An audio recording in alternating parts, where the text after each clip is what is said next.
this episode of How to Play. Today we will go through a lot of niche healers, so healers that are not druid. We will go through 4 of them, and they will be Tempest, a Renegade, Firebrand, and a brand new Auramancer healer. I will have Alex as my assistant today. He will be there to die, so I can show you how much these builds heal and what kind of boons or utility they will bring. And let's just wait a bit to see how many people are still coming. I think Alex is ready to go.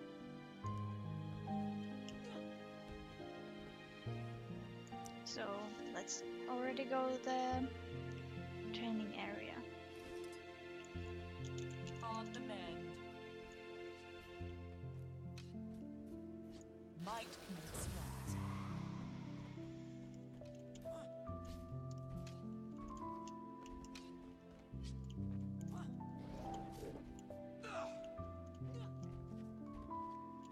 So first we will start with the Tempest Healer. It is pretty basic. It is nothing really different from what you see elsewhere on the internet. I think Snowcrows also features it. I have a bit more healing focused Tempest Healer. It is very cheap to gear as well. So if you have an Elementalist and you feel like you could have another healer, you could make a Tempest Healer yourself as well.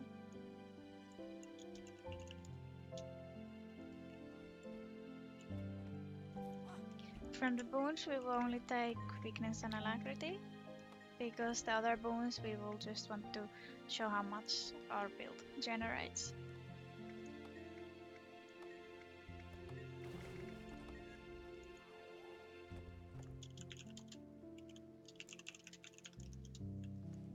We don't need any other boons really.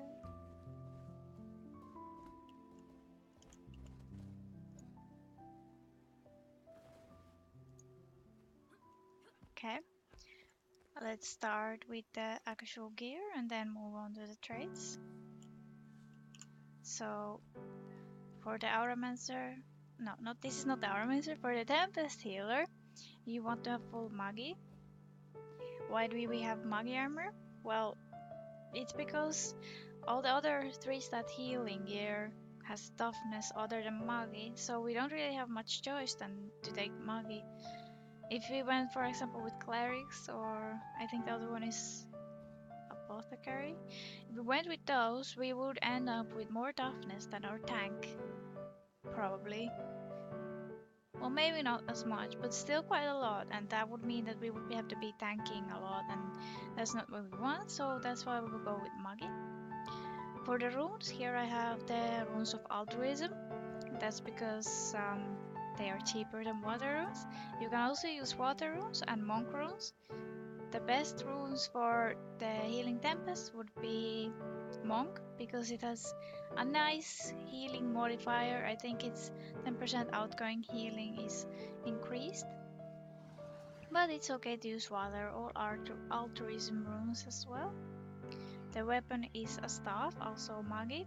We will use the water sigil and transference. I also have the infusion just to make my character look nice, but you don't need infusions. And if you have spare ascended, you should use it for a DPS class, not for this build, because this will overheal way more than you need. So if you went ascender with this, you would be wasting stats. So save your ascended gear for DPS or some other healer class. The trinkets are also preferably Magi, but I also have some random rings like with cleric stats, because it doesn't really matter that much. You just want healing main stat, but if you have some toughness from cleric trinket, that's okay, as long as you're not full cleric or something like that. Then we will look into the traits. We will take water, arcane and tempest. In the water line we have soothing eyes, piercing shards and stop to drop and draw roll. We will take Soothing Eyes because we grant regen and frost aura when we are hit, so we stay alive ourselves better. We also have this, so we deal more damage to vulnerable foes. We don't need this because we are not a damage dealer, we are a healer. We also have dodging removes burning and shield from nearby allies. This could be useful, but it has a 10-second internal cooldown, and not too many bosses cause burning or chill specifically. So with this, we will have some more survivability on our own. Then we will take our Aquamancer's training. This means that our water weapon skills can reduce the recharge. We want this because for this build we will stay in the water attunement pretty much 90% of the time we're playing, so it's very strong. Other ones we have here is Cleansing Wave, remove conditions from nearby allies when attuning to water. We don't take this because we don't swap attunements that often, we usually just camp water with this build. Then we have Soothing Disruption. Cantrips gain reduced recharge and grant boons. We are not using any cantrips, so it's not useful. Then we have Powerful Aura. So we are not taking this one, we are taking this one, but we have Powerful Aura, which means that when we get aura ourselves, we give our allies also an aura, but we are not taking that. We are taking the Soothing Mist, which makes our Soothing Mist more effective.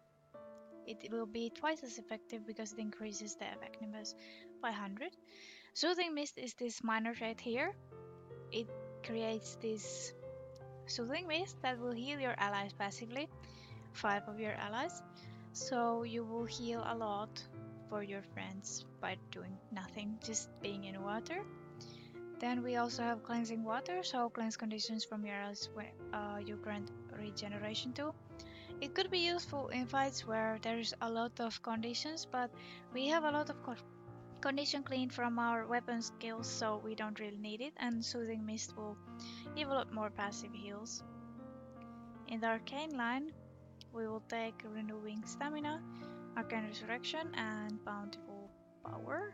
No, that's also wrong. We should take Evasive Arcana. So,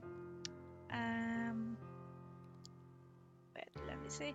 Yeah, we take this one so we get bigger when we critically stack a foe. We have quite a lot of crit chance from Magi gear because it has precision in it, and we pretty much take it because there's nothing else useful here. This one just creates makes our crits to do additional effect 33% of the time, and even then it has a 3-second internal cooldown. It could be useful in cases where there's not enough vulnerability on the boss, but usually there is, so you don't need it. Then here we have swapping attunements restores health basically, and some extra spells when you take fall damage, but we usually don't take fall damage, and we don't really need healing on attunement swap because we are not switching our attunements, and even if we were, we would heal from other sources. This is our bread and butter pretty much, and it is why we take Arcane and what makes the actual staff Tempest strong. So it says that we will cast Gazier when we begin reviving downed ally, and Gazier now partially revives downed allies. It is our staff Water 3, and the revive percent is 7%. It's pretty good. You can revive people in a lot of damaging fields with just this trait. The other ones we have here is gain boon when you're struck based on your current attunement.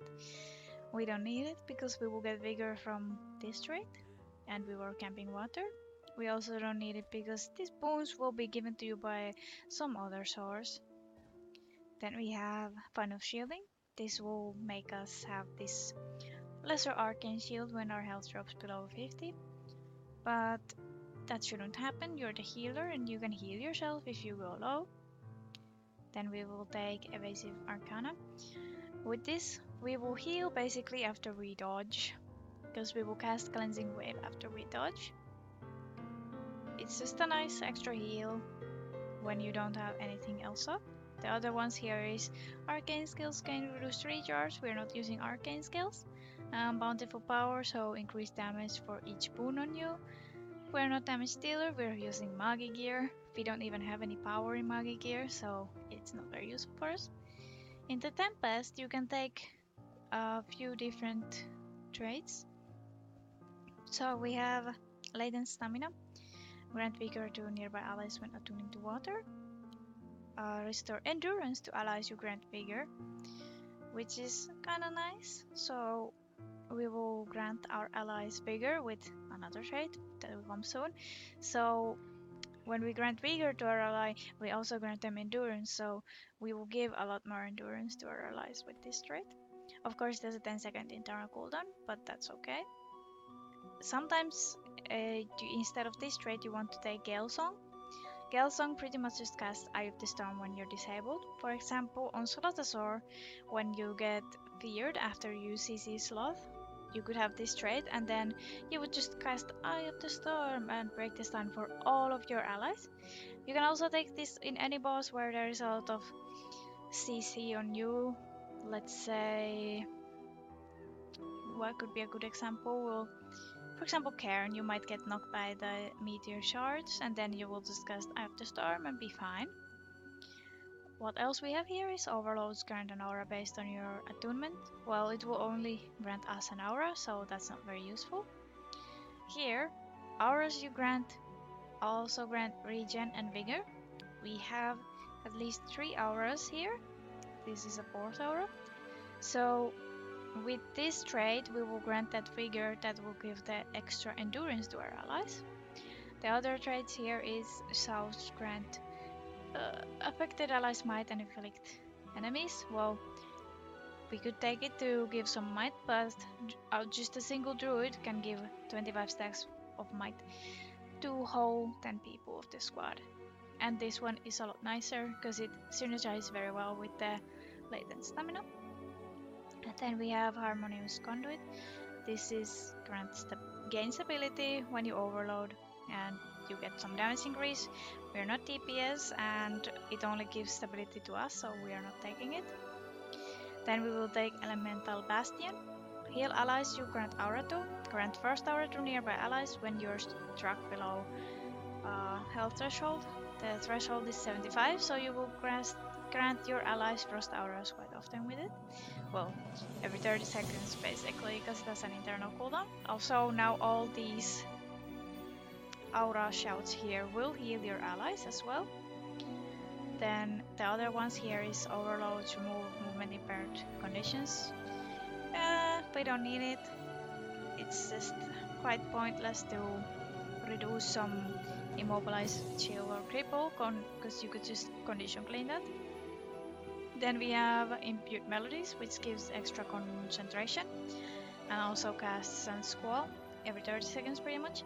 But we don't also need this because the other one is a lot stronger and we are not really a boon machine. This is more of a pure healer. So we will take Elemental Bastion. Now we can look into the utilities. There is not much wiggle room with this build, but there is some. For the healing skill, we will take Wash the Pain Away. It will heal your allies a lot, and it has an okay range, short cooldown, looks like this. Then we will take at least some auras. Now I'm having all the auras that, well, shouts that give auras. With the Feel the Burn, you can burn your enemies and grant Fire Shield to your allies. It is also on short cooldown. You can use this with the Elemental Bastion trait to heal your allies. So if I just did this, we would heal Alex for 1000. Then we have Flash Freeze. It is quite nice because it grants Frost Aura. Frost Aura reduces incoming damage by 10%. And it's also a heal because it grants Aura. And it also freezes your enemies. It looks like this. Then we have Aftershock. Aftershock has a nice additional feature. It is a blast finisher. It also grants the reflective aura, the magnetic aura, but the cooldown is a bit long.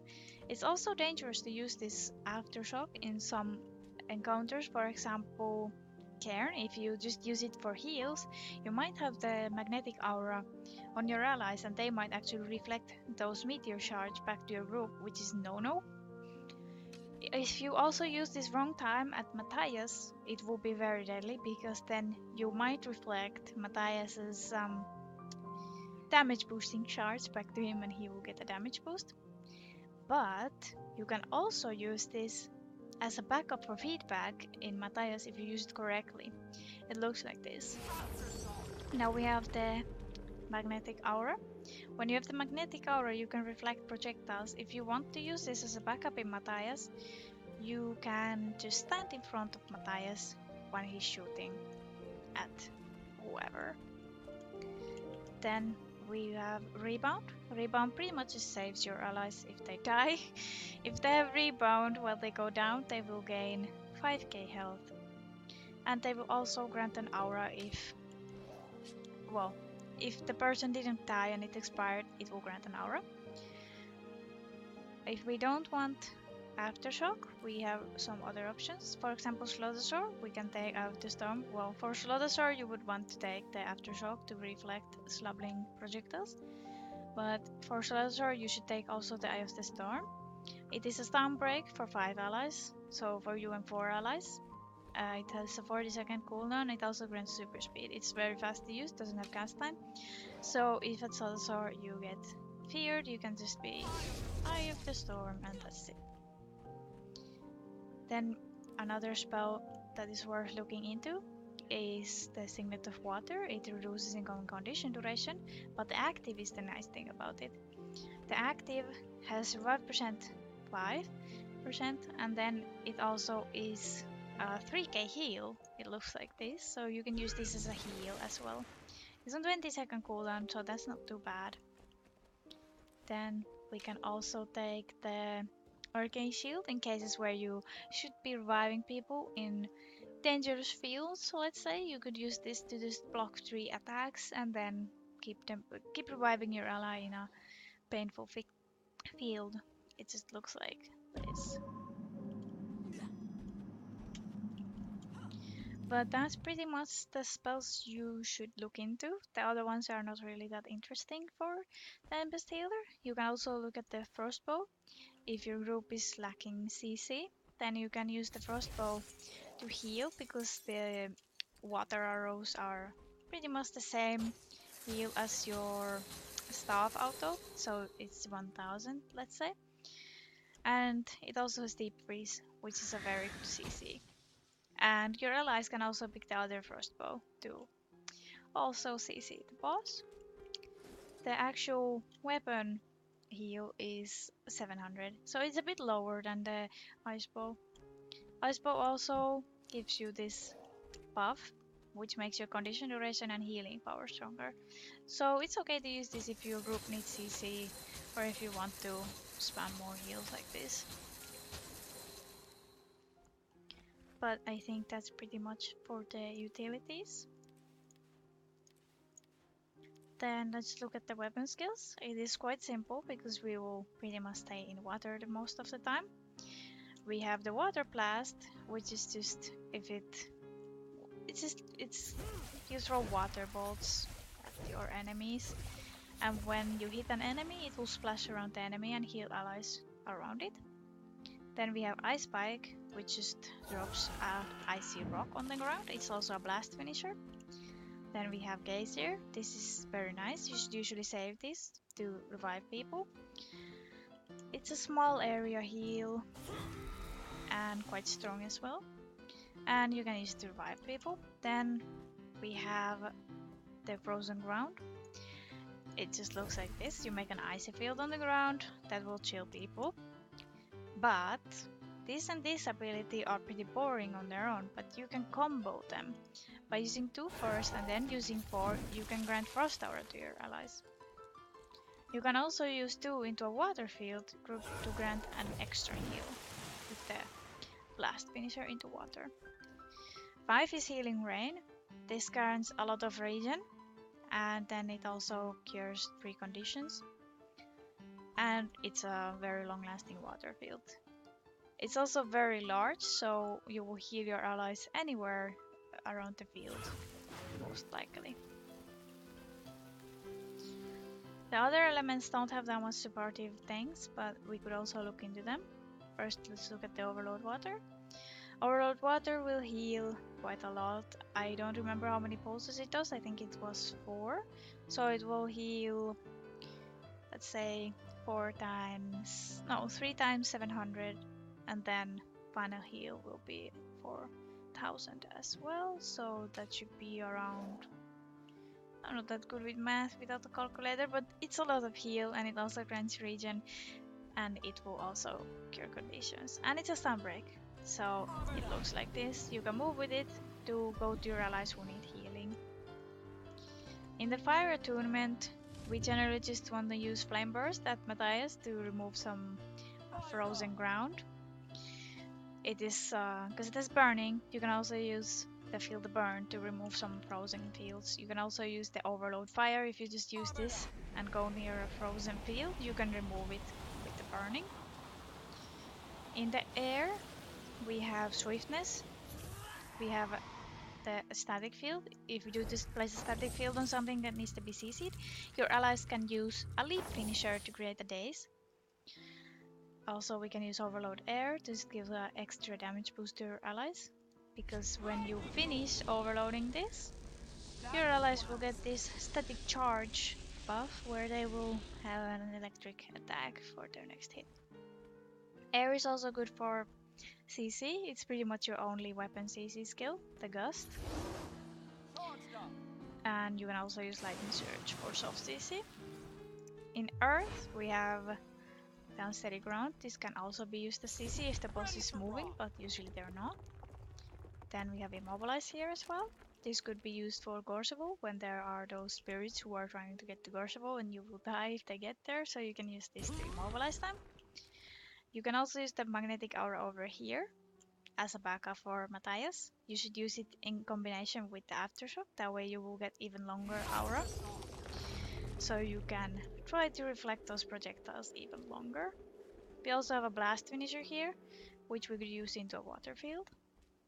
Like this, for example, just a Frost Aura. But generally we just want to camp water and never change our attunements. If we change attunements, it's usually to air just to get some extra CC and then back to water.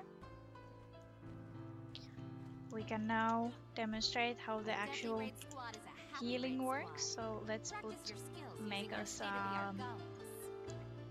damaging field, moderate. And let's make a golem so we can hit something and create the blast splash with the water blast. Let's just make any kind of golem, weak enemy, that's fine.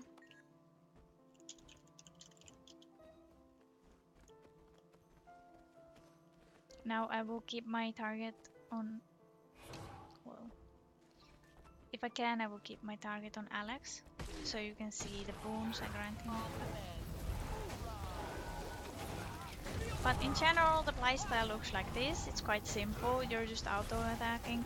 You want to save your gaze here if someone is being downed, because you can revive them fast with it. You use your auras, kind of cooldown to just give some extra heals, maybe overload them of cooldown to heal some extra. But it's very easy to play this class, it's mainly just auto-hitting and nothing much more. It is quite strong heals and it's quite sustainable, but as you can see we're not giving that many boons, which is very unfortunate with this build. So it is good if you want to just heal, but it's not that great if you need boons as well, or offensive. It's very defensive build and it overheals quite a lot, so I wouldn't recommend this using if your group doesn't take that much damage. You will be wasting that heal.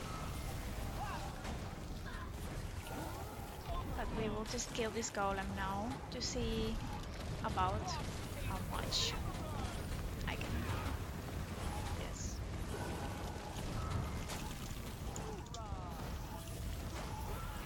Let's make a combo with the Aftershock.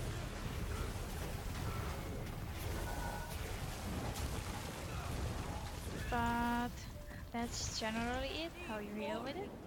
I will now show you how the Gazier, how you can use that to revive people faster.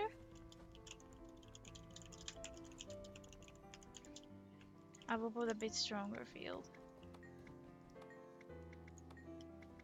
So he will go down a bit faster. Structural integrity. As you can see, we can revive him really fast even with the deadly field, with the gazier. We also get the extra gazier from our trait. Let's put now a bit milder field, so I can show you how much it heals without you even touching your ally. So remove moderate.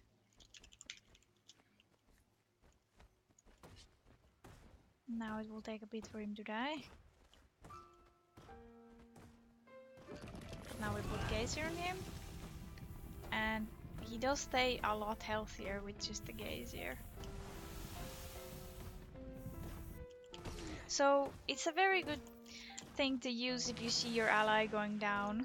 You can just use gazier on them and then run to them, so you give them some extra time while they're not going down. Then we could look into the rebound, how it works. Now first we will look into it without getting down. It's just like this. It does rebound, and then you get these swirlies around you. That means rebound is in effect, and after it expires you get the aura of the element where you cast it.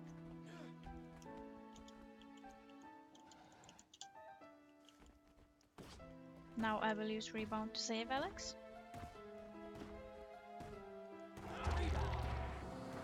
And that's how it happens. When he would have died, he just got rebound. I will use a bit sooner now. We'll first heal him a bit because I have a cooldown.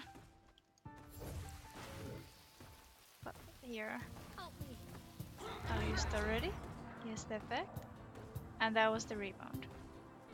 You can save people with rebound, for example, if at KC there are a lot of those spirits that are gonna explode and kill your group. You can use rebound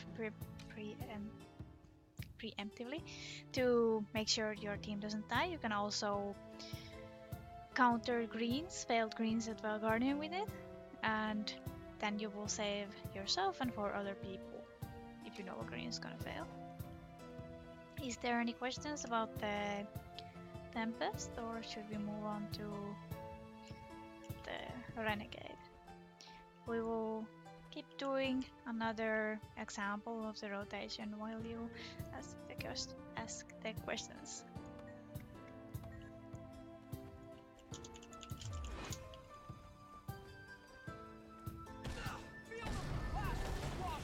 You will also heal more when you use food.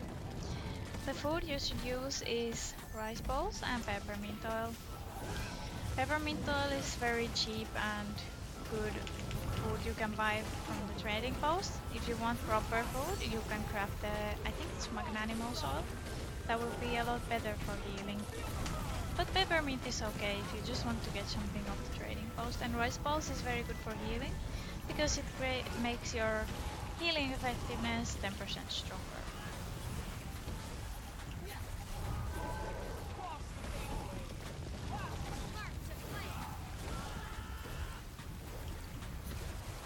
Now we'll troll him a bit and be in fire, and then just rebound him when he's dying. Except I'm dying myself. I think I'm healing him more than I'm healing myself, so I guess I'll just rebound myself. There we go.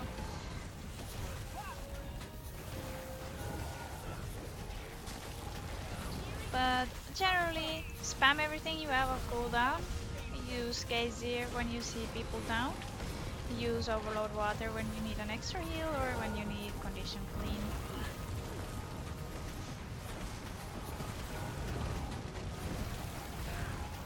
But that's pretty much it. The CC options are generally in Eratum at the Gust, and then when you have Ice Bow, then in the Ice Bow you will have the Deep Freeze, which is a very strong CC. You can also increase the CC of Deep Freeze by using some water arrows first, so you could heal a bit first and then use Deep Freeze. For example, if you were at Samurog, you could just keep shooting at the boss And then when you see it's about like, let's say 92%, then you just keep shooting, shooting, and then you will know that at 90% it will start the CC phase. So then you will use your deep freeze, and your ally can take the crossbow. It's a good idea to tell your ally like, hey, take the crossbow for CC, and then your ally will be like, oh, I can take that crossbow, and then you have 2 deep freezes you can use. You can also use the static field as a leap finish combo. So I don't know if I have any leap finishers here, probably in here, but let's see. Like this. It's a dazing strike with leap finish. So you could also tell your allies in a call, I'm using electric field on the boss. Use a leap finisher too, use CC. And if it's a warrior, they will have a lot of leaps, and that could be very useful. But other than that, it has quite low CC. So if you need a lot of CC, you really might need to take that first bow. And if it should be put in a separate subgroup, I say no. Because if you are in a separate subgroup, you will get no bonus from the Chronos, and that's very unfortunate. You will play a lot better when you have a Luxury and Quickness. Of course, you might give Shooting Mist to both subgroups, but it's arguable that you could also just heal your subgroup so much that the heals will bleed into the other subgroup. So, in my personal opinion, you shouldn't put the Tempest Healer in a separate subgroup. You should have it in the subgroup where you don't have Druid. But I think we can move on to the Renegade Healer next.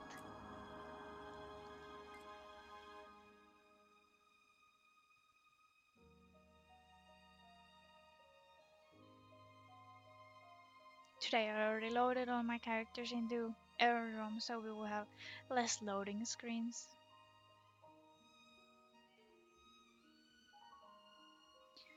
This is also my Handkiter, so I will discuss Handkiting very shortly with this build.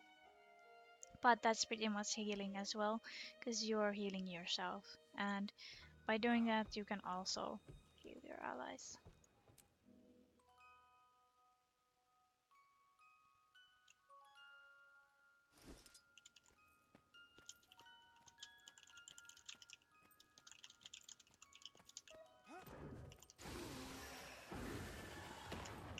Let's get to the console first.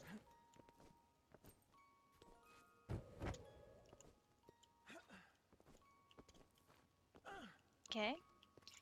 We can first take alacrity and... No, let's not take alacrity because we will serve granted. Let's give us Sarah's quickness.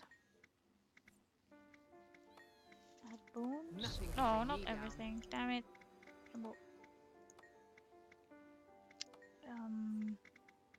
There we go. So, let's look at the gear first.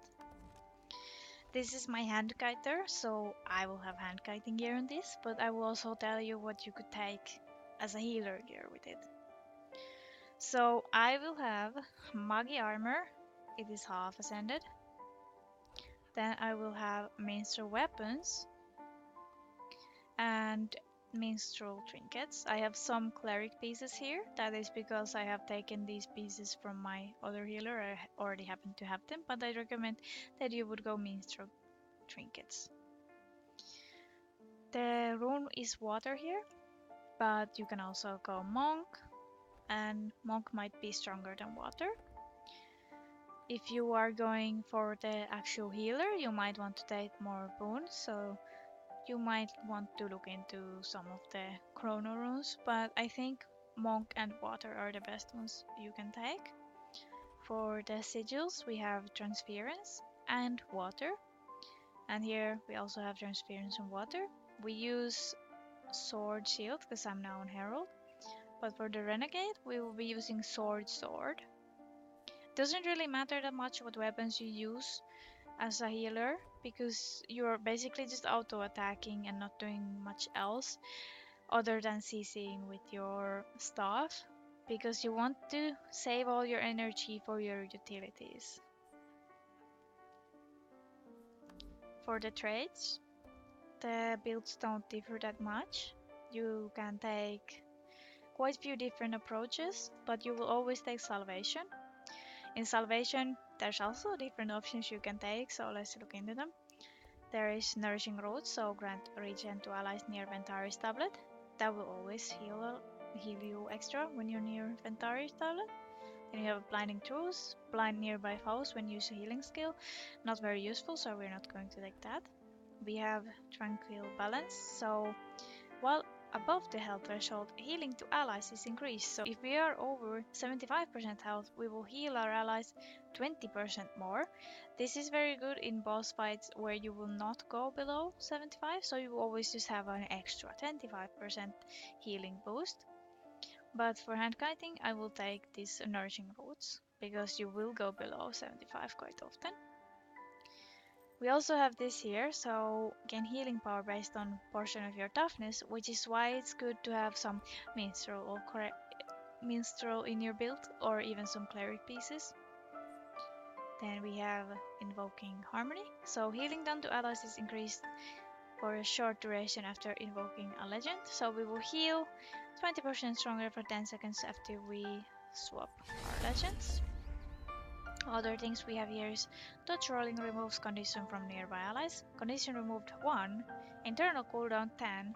It's not worth taking in my opinion. Then we have Tranquil Benediction. The healing orbs that you create while wielding a staff will now grant swiftness and regeneration when picked up by allies. You could take this if you were just camping staff and not ever changing your legends. That would be okay then. Then we have Selfless Amplification. Increase outgoing healing based on a percentage of healing power. Pretty straightforward, you just heal more when you have more healing power. Then we have Natural Abundance. So create energy fragments around Ventari's tablet when using Legendary Centaur skill. So we will create some extra heals when we use. I don't know if it uses it in outside of combat, but it should make these little rocks with the roots around them, which will be extra heals, but this one just gives you more outgoing healing for healing power, so it's very strong. Then we have using an elite skill attaches fires to nearby foes, so you can immobilize things when you use your elite, but we are not a DPS, we don't really need that. Then we can take Invocation, but we can also take Devastation. Let's look at the Invocation first. So we have Cleansing Channel. Invoking a legend removes a condition. We will remove a condition on ourselves when we do this. Then we have some other damage options here. So we will do extra damage when we have upkeeps. For example, this is an upkeep. When we have things that consume energy constantly, then you get extra damage. But we're not damage dealers, so we're not taking it. Then we have using healing skill grants you Fury. It only grants us Fury, and it's only for 8 seconds every 10 seconds, so it's not worth. Then we have Spirit Boon, so we get some extra boon when we change our legend. That's nice. It's good for the Handkiting. We will get regen or protection when we change our legend. Then there is Rapid Flow, heal yourself and gain swiftness when you use a skill that has energy cost. But this is internal cooldown of 5 seconds, so you basically just get 400 heals every time you use. Every 5 seconds, it's not that great. Then there is Incense Response. So gain might when you grant yourself Fury. It's only to yourself, so again it's not that great. You are healer, so you're supposed to buff your allies. Then we have Song of the Mist, so you get some attack or spell when you change your legend. For the Centaur, it's just some heal yourself and nearby allies. And then for the Glint, we have Call of the Dragon, so we do some damage around us. Use the console to begin Other things here we have gain extra energy when you swap your legend when you're below 10 energies. It's also nice if you use a lot of upkeeps. Then there is a Roiling Waste, so you just get more crit on Fury. We don't want that either, so either one of these is okay to take. In the Handkiting build, we will take the Hardening Persistence, so gain toughness for each point of upkeep you are currently using. We get some extra toughness when we are using the glint things like the facets. When we use the facets, we gain extra toughness and take a bit less damage when we're hand kiting, which is nice. You can also take Radiant Revival.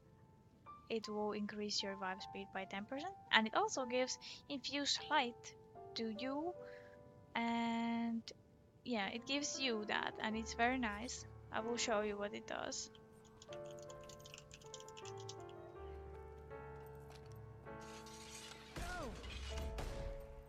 I'm pretty tanky as you can see, so I'm not taking much damage at all.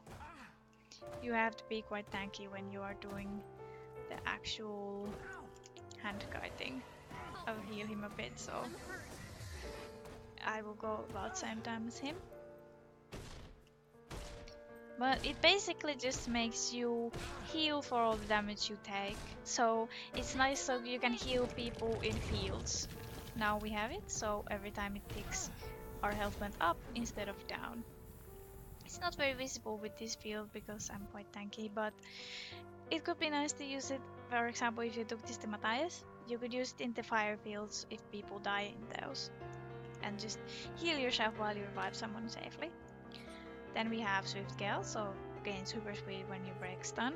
We don't need that, we're not gonna break many stuns. Then we have bolstering fortifications, grant protection to nearby allies when using a healing skill. So basically when we just move our tablet, we also give protection to everyone around it. It's also very nice when you're hand fighting. Other things here is when you apply boon to ally, you also give them might. That's nice if you were trying to replace a druid with it. Then there is harmonize continuity, so when you break stun for yourself, you break stun for nearby allies. Could be useful for bosses like Sloth, where he clears everyone. We have Elder's Force, increase damage per boon on you. We are not damage dealer, so we are not going to take that. Then we have enhanced power. When stability is applied to you, get an extra stack. We don't really need that as well, because we're supposed to dodge all those attacks that knock you down or anything like that instead of getting stability. So as a handkiter, we will take Soothing Bastion. So activate Crystal Hibernation when struck while below health threshold, and the threshold is 25%. I will show you how that works by making a bit stronger feel, otherwise I will not die.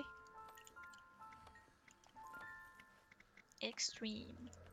And let's destroy our tablet so it will not heal us. But here I will go below 25 and then we will see what happens. We get the shield and it also heals, but you cannot block this exact field over here, so it will make it a bit less impressive, but in a real fight it will block all the attacks that are incoming while healing you, so it is very nice. It's kind of like, oh, I forgot to heal myself. I got you. You got healed now and you're gonna get healed. Then instead of invocation, if we want more damage oriented healer, for example when you're doing reverse souls, you can take devastation. In devastation you just want to take everything that pretty much buffs your allies or gives you survivability. We have ferocious strikes, gain ferocity when dual wielding weapons. So when you, for example, just have sword and sword or sword and shield, you can take this to get extra ferocity. You can also take the vicious laceration, so you will do extra 2% damage when you attack people with sword. Then there is Jade Echo. Use Jade Echo when you're down. Jade Echo is a CC, it stuns things around you for 3 seconds. This is a 90-second internal cooldown and you're not supposed to get downed, so I wouldn't say it's worth taking. You should either take this or this. For the second one, we will take Assassin Presence. We will increase the ferocity of our nearby allies.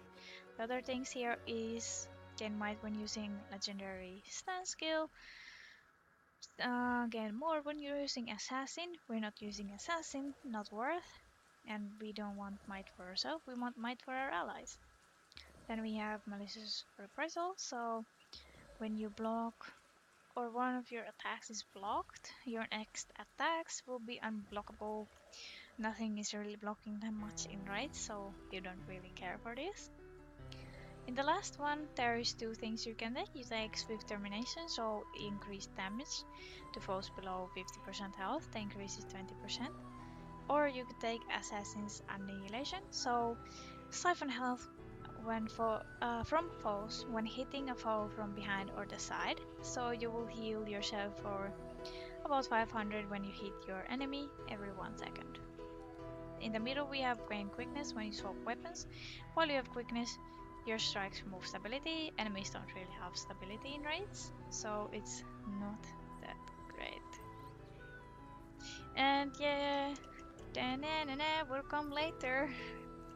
But now we will look into this. Then, when you're actually doing the healing version of this, if you want more offensive, you will of course take what we have here, so Devastation. The Salvation will remain the same, but we will change Herald for Renegade. In Renegade, we will take... I don't remember exactly, but let's look into them and we will figure it out. So, disabling a foe cripples your enemy, which leaves them vulnerable and inspires you with Callous Fervor. Not that nice, I mean, we're not disabling anyone in raids. Then we have Fury, increase the duration of bleed you inflict. Gaining Fury inspires you with Callous Fervor, so we get the Kala thing more often when we get Fury. Then we have evading an attack, inspires you with Kala and grants boosts to nearby allies. This is okay, but you can also take this. So Blood Fury and Growth of Iron Will, they're both good. Then we have Sudden Reversal, so unleash a roar at nearby enemies when you break a stun, knocking them down. We don't really have any stun breaks that much in raids, and even when you do, you don't need to CC your enemy after it, so not that great. Then we have short bow skills, now pierce, bleeding you inflict deals more damage. We're on DPS, we're not gonna take that. We have using legendary Renegade grants abilities, grants protection to nearby allies, so we will take this one. So we just give protection to our allies. Then we have Vindication, gaining Kala's Fervor grants you might. A Citadel bombardment pulls more missiles into the area, so this attack gives more attacks. We are on DPS, don't take that. Then we have Lasting Legacy. Kala's Fervor you inspire lasts longer and is more potent. Hero command grants more might per stack of Kala's Fervor. We will take this one. Then we have when you have maximum stack of Kala's Fervor, receive reduced damage from conditions or from above lasts longer and affects larger area. You could take either one of these really. The other one will give you more might and the other one will give you more alacrity. It could be depending on what your group is missing. Let's just take the Kala over here and change into a sword so we have a bit more attacks. I think that one is the correct one. So how do you heal with this?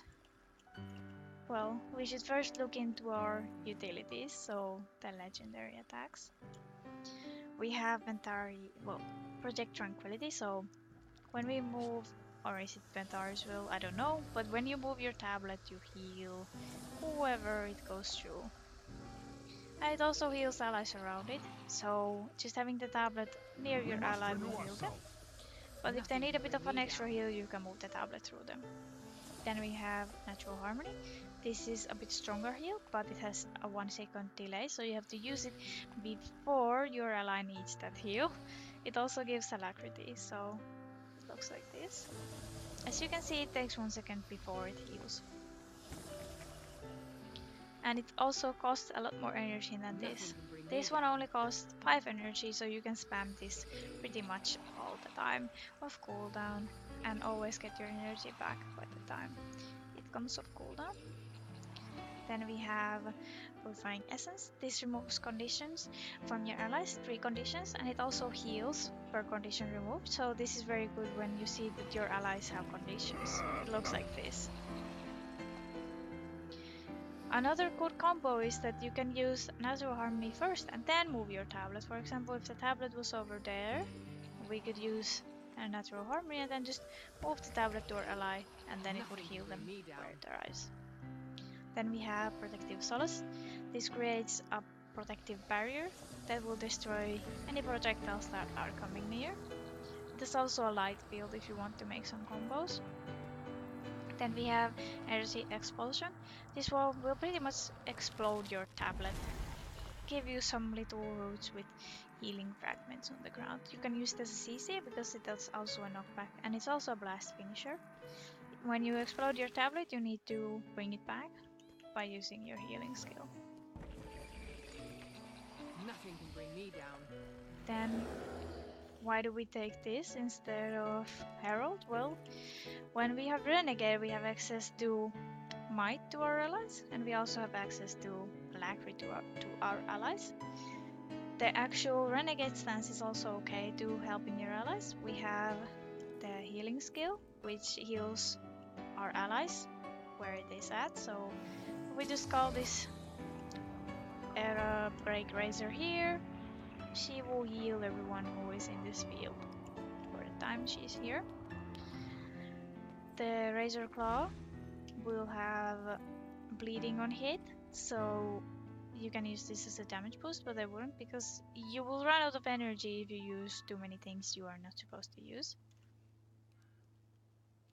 So it looks like this, and whoever's near it will have bleeding on their hits. Then we have Ice Razor's Ire.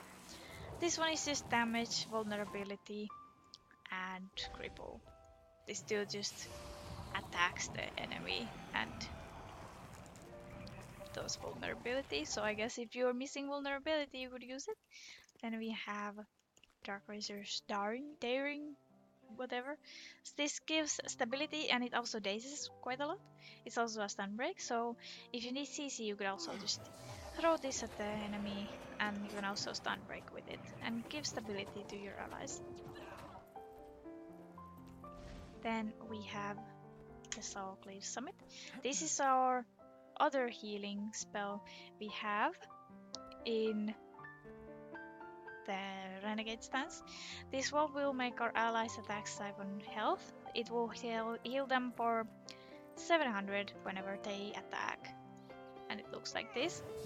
This is an upkeep, so this will stay until you cancel it. So you could just cast this, leave it be, and when your energy is low, you swap your legend, maybe with the trait if you were using invocation, to get an extra 10 energy. Or I think it's 25, but yeah, you can do that. Then we have the color things. So we have a heroic command where we give might to our allies. Well, it should. I don't know why it didn't now. Oh yeah, because we need Callous Fervor, and we don't have any fervor now, but it gives might per Callous Fervor you have. That's also why you take the trait here. That gives you Callous Fervor when you get Fury. Then we have Citadel Bombardment. This is just an attack, so we will not be using this. Then we have Orders from Above. This one gives Alacrity to our allies, so it's very nice to use it. It is also the reason why Renegade Healer can also grant Alacrity other than Chrono. But let's see what the weapon skills are and then see it in action. For the weapon, we will be using Sword and then Staff, but doesn't really matter what you use, you're basically just auto attacking or using Staff 5 for a very strong CC. In the Staff, the auto chain will create some healing orbs on the third hit. I will make a golem to show what it looks like.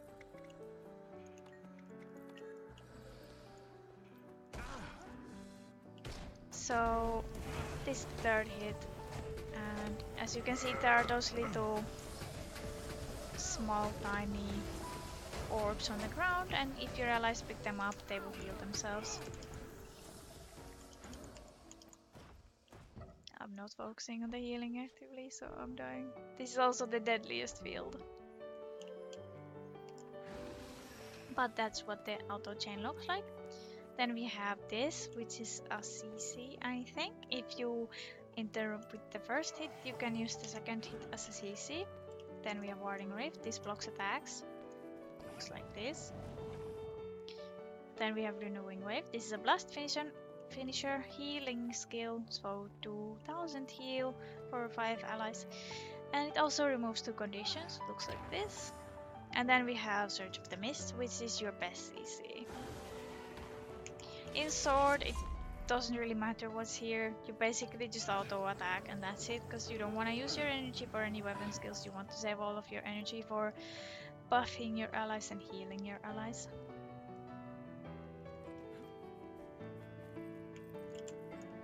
So let's first make a milder field, because I don't exactly remember how to do this.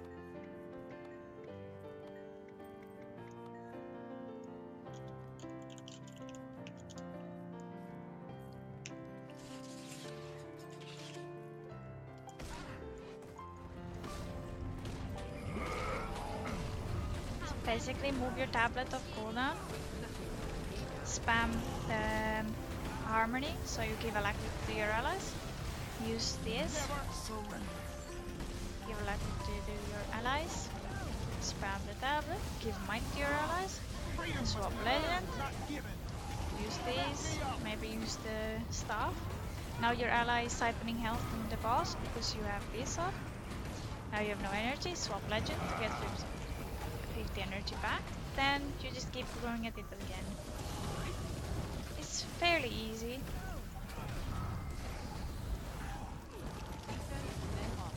And as you can see, we're not really using any weapon abilities because all of our energy is being consumed by using the actual utilities or profession specifics.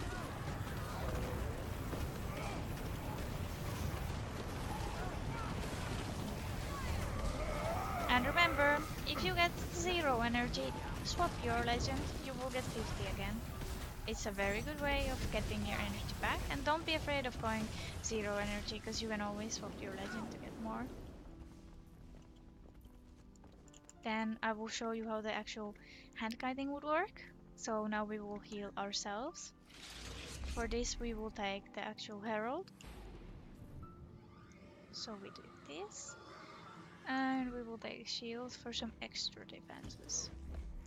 If you wanted to do the actual healing version instead of ever handkiting, instead of Muggy, you should go Harrier, because then you will have a lot more bone duration. You shouldn't go Minstrel, full Minstrel, because then you will end up tanking. So I would say it's recommended that you go Minstrel trinkets and weapons, and then Muggy or Harrier armor. That way, if you want to handkite at some point, you can just get exotic Muggy armor and use everything else the same except the armor for both builds. So now let's take the dragon stance and make a stronger field. This is also the strongest sustain healers in game, in my opinion. It has very sustainable heals. This is now the strongest damage field you have in the fucking golem training place. But as you can see, we're completely fine, really. It doesn't really matter to us how much this hurts, because we can heal ourselves pretty easily with this build. This is why the Renegade is the best handkiter. When you're out of energy, you can always go to here, use Infuse Light, and just heal on the attacks you take. Then use some of these things, so you can consume a bit of energy. Maybe use the Hibernation. You usually save this for the Mind Bash or whatever at Deimos. But it's fairly simple to play this, if you know how it's done. And as you can see, it has very strong heals. So It's very good class to play. And it's sustainable heals. You don't have that much burst healing, but your healing is very sustained. Is there any questions about the Revenant Healer, including Renegade and Herald? You can ask your questions while we do another test on the golem. This time I will try to heal him with the painful field. Let's see how it goes.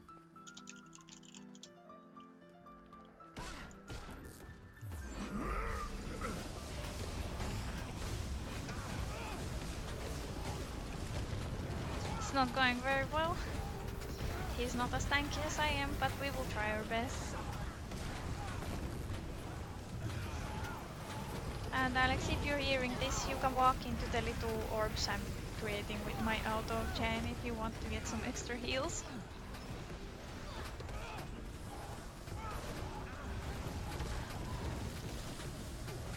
Good thing about Renegade is also, or Revenant in general, that you can move your tablet and use your tablet heals while you are reviving someone.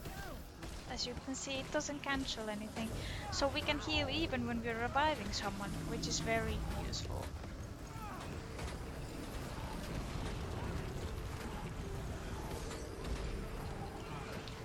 But this is pretty much one of the only healers that can heal this much, this sustainably.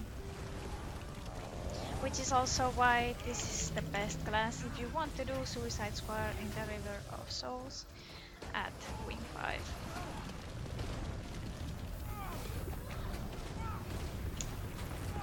And as you can see from my energy, I don't really have any to spare. That's why we are just using Staff Auto.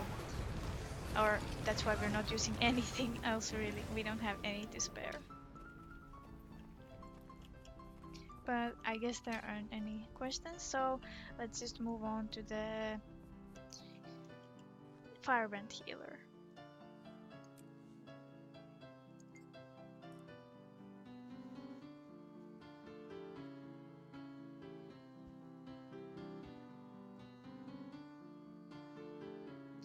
Renegade is valid for all the wings in my opinion. It is, but the problem with it is that it doesn't give Fury, I think, unless you take Altruism runes. And there are some other problems with it too. There might be a bit lower boons, but there is a very good thing you can do. You can replace Chrono and the druid with Renegade and Firebrand Healer combined, because they will cover all the boons that those two classes would cover. And this setup will also give you a lot more blocks and stability.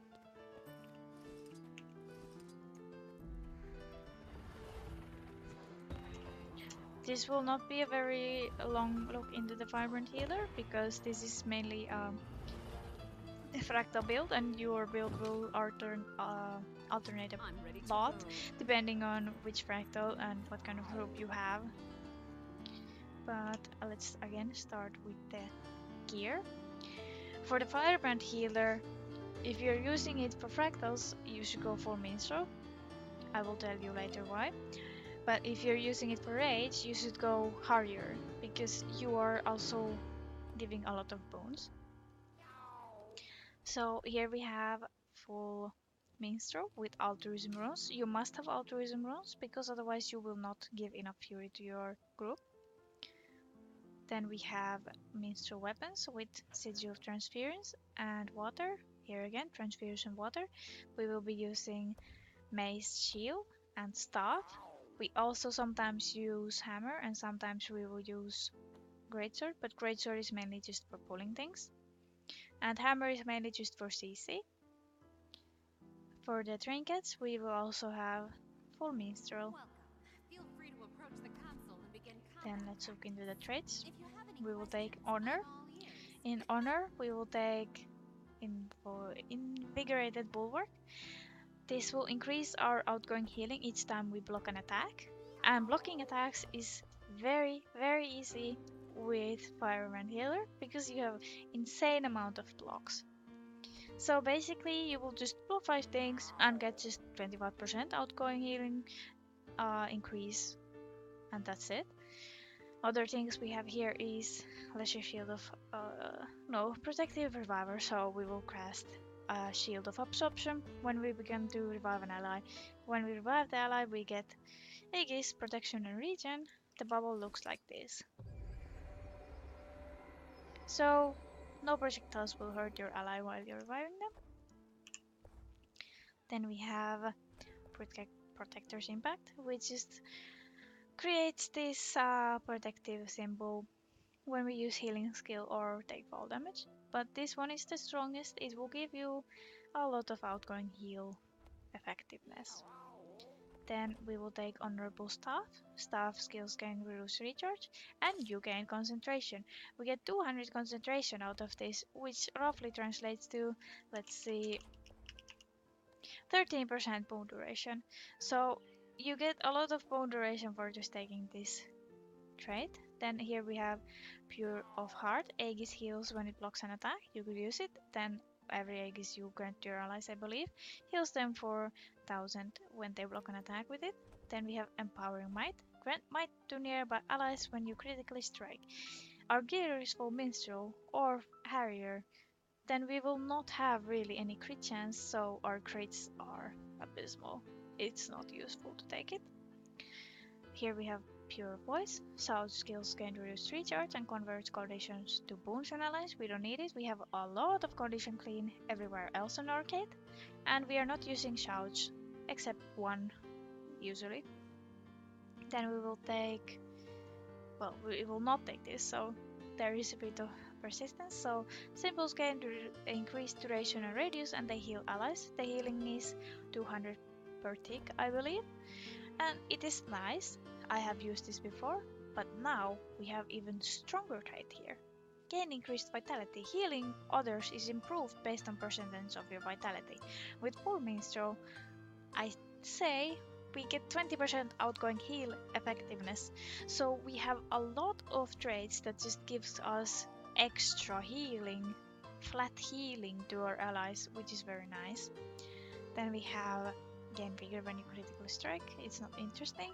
Self-steering, so when we dodge, we heal our allies. And then we have Purity of Body. Your Virtue of Resolve's passive also regenerates endurance, so we will just give our allies extra endurance as well when we're just near them. Then we will take Virtues, but I will drink some water now because my throat is getting dry.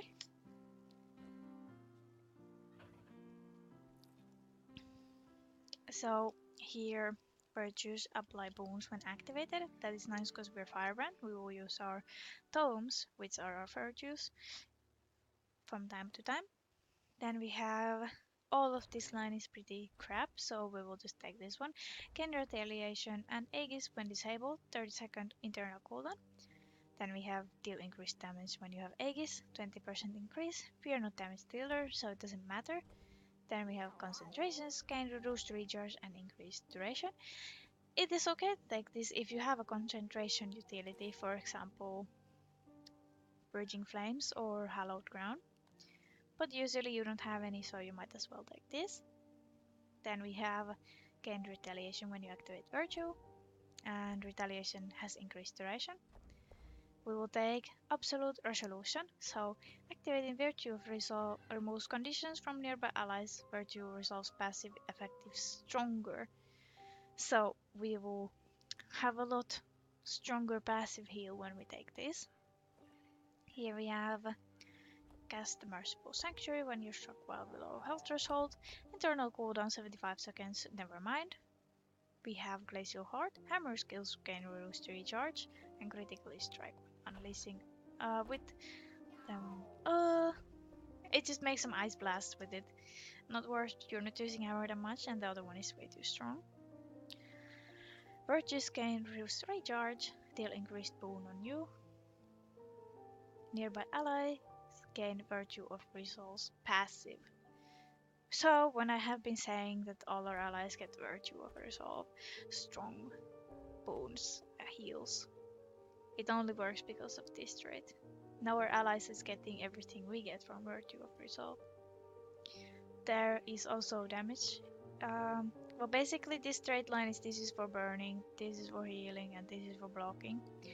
So here we have more burning on F1, and here we have stun break on F3, and it also has a shorter interval on the Aegis it passively grants. Then we will take Firebrand, and this is the reason why we give so much quickness. Here we will gain access to mantras, and we will take, well, there's two ways to build this. You can take 2, 2, 3, or you can take 3, 3, 3. Well, let's look into them first. The top line is generally just for damage, so here we have Axe skills, have chance to bleed. Then we have your mantras immobilize. The final mantra immobilizes, and they have reduced recovery time. And inflict slow on foes you disable or immobilize. Then this line is pretty much for quickness, and this line is to make your tome stronger. So here we will take grant allies quickness. When you use your heal skill, it's on 8-second cooldown, and let's see how much this has recharge time. It is, wait, was this? Yeah, 8-second interval. This recharge time is, where does it say it? But I think it's like 10 seconds. Charge recovery 12 seconds. So we will always give our allies quickness when we use this. Then we have stalwart speed. When you grant Aegis or stability, you also grant quickness. Oh, it just happens that this also gives Aegis, so you get both of these traits by just using your heal skill. That's why we get so much quickness from just using one heal. Then we have equipping or stowing virtue grants you quickness. Okay. Then we have gain increased attributes while affected by quickness, so we get extra condition damage, extra healing power, and extra toughness when we have quickness. And then we have granting quickness to ally grants them Ashes of Justice. We are not DPS, and this increases our personal DPS, so we don't take it. Here we have virtues gain additional pages, so if we took this, we would have extra pages in our tomes. But the other one gives your allies more quickness, so you generally want that. Here we have Tome Skills gain bonuses. So basically, if we just use any of the Fire Tome skills, we get extra burning. Well, we didn't take it, now we have it, so I guess we have to go out of the tome for it to take an effect. Well, there, the burning just lasts longer now. And for the healing one, we have regen on everything now. Without it, we won't have regen on them. Well, not all of them, only 3. Now the rest of them don't have regen. And for this one, you get protection when you use your tome abilities. Otherwise, only 5 gives protection. But if you take this, then everything gives protection. But you don't really need it. It's nicer to just have more quickness, go faster, kill enemies, and that's it. And then here, Tome skills gain reduced recharge, but why this is so great is retain virtues passives while they are on cooldown. So even if we go to any of our things, for example, if we go to Tome of Resolve, we will still give the virtue of Resolve to all of our allies to ourselves, which is very, very nice. When would you take these traits instead of these two?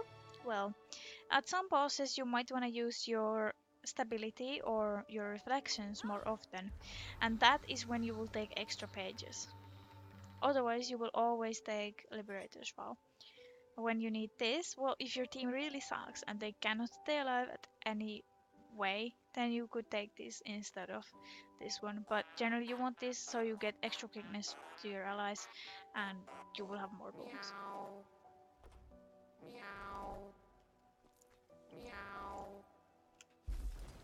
Then let's look into the utilities. This will be a general look because depending on the fractal, you will take a lot more different things, but usually you will always have these 3 mantras. I will just use them now so you can see the actual mantra icons instead of the active ones. So we will take Mantra of Solace, we will take Mantra of Lore, and we will take Mantra of Potence. Mantra of Solace heals and it also gives Aegis. The Mantra of Lore gives regen and it removes conditions, 2 conditions to be exact. And Mantra of Potence gives might and it also gives quickness to your allies. How would you usually use them? You use all of them 3 same time, so you would do this.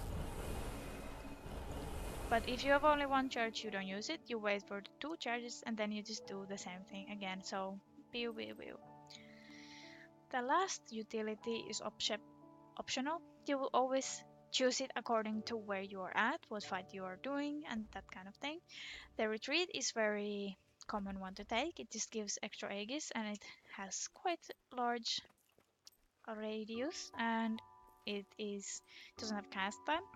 So you can just use this to give your allies some extra block. For delete, we will take Feel My Wrath. You can also take Signet of Courage.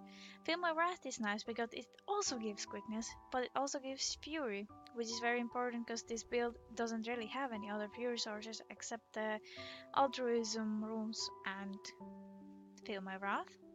So you also just use this off cooldown to give your allies the Fury and quickness. Then for other utilities, what we could take, you could take Stand Your Ground for stability around you. You can also use this Stun Break yourself, but this will not Stun Break your allies. So if you were taking Firebrand Healer to Slaughter, you would have to use Stand Your Ground before you get feared, because it will not remove the fear if you use it when they're already feared. You have to use it beforehand. You can also take Hold the Line for protection and regen. You can take Pain Signet for CC, it has a knockdown. You can take Bow of Truth, it has 2 charges and it's quite a large heal. And it's ranged, so you can just heal your allies a bit further away with this. You can also take... There's many things you could take, but that's generally the ones you want to take. Then let's see what the Signet of Courage is. Signet of Courage gives you this little fiery platform under you, and you will heal your allies periodically with this. So if I was here in combat, you can see it in effect. It makes this whoosh thing. It should make. Give up yet? That's the passive heal. It has an internal cooldown of 10 seconds. And it heals your allies for 1500 about whenever it procs. The active on this is very nice. You can fully heal your allies with it. Let's demonstrate. So, for example, if you see all of your allies being low, and also it has active radius of 1200, if you see your allies being low all over the place, you can just use this active, but it has a cast time, so you have to use it early. But it is a full heal, so it is good to take this for things where you know that there will be a big hit and you just want to fully heal your allies. But other than that, you want to go with more damage, so you want to take Feel My Wrath. The weapon skills we have here, the mace. The mace third attack is healing. So when you do the third attack, you will heal your allies for 1000 around the boss or whatever you're attacking. You have Simple Faith, so this will just give regen to your allies. Then you have Protector Strike. This will give protection and Aegis to your allies if you block an attack. I cannot demonstrate it here because I cannot block anything here. This build does not work for blocking. Then we have Shield of Judgment. This gives protection and Aegis to your allies. So if you see that your allies are gonna get hit by something, you can just do this and have them have some extra Aegis to block that attack. Then we have Shield of Absorption. This creates a dome that will block all projectiles that are coming to you. You can also move with this. And if you activate it again, you heal your allies for about 1500. In the staff, you generally just want to use the Empower. This will give your allies 12 stacks of might and also heal them. It's also good to use this for precast. Then you have Symbol of Swiftness. You can use this to just give speed boost to your allies and an extra buff. It's quite nice.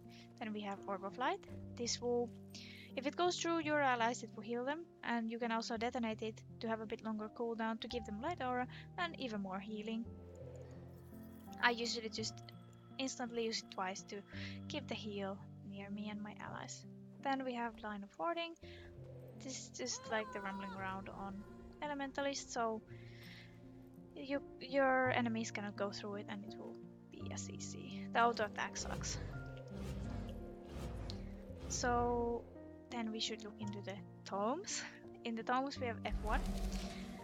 Chapter 1 is just burn your enemies. Chapter 2, weakness. You can use this as a soft CC.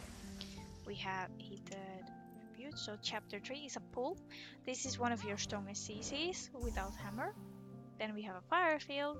You can use this to have blast finishers in it to get extra might. Then you have the epilogue, which will just give Ashes of the Just to your allies, so they will deal a bit extra damage. Tome of Resolve, we have Flat Heal.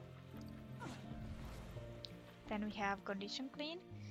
It will heal your allies 1500 for each condition removed. So if your allies have a lot of conditions, you can use this to heal them very strong, but if they have no conditions, it will do nothing. And it will also remove 3 conditions. It looks like this. Then we have chapter 3.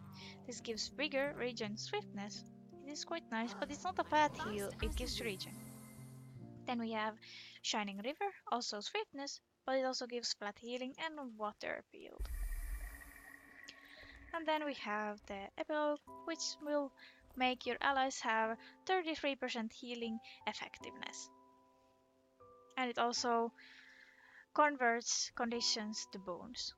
5 conditions to be exact. How would you usually use the Tome of Resolve?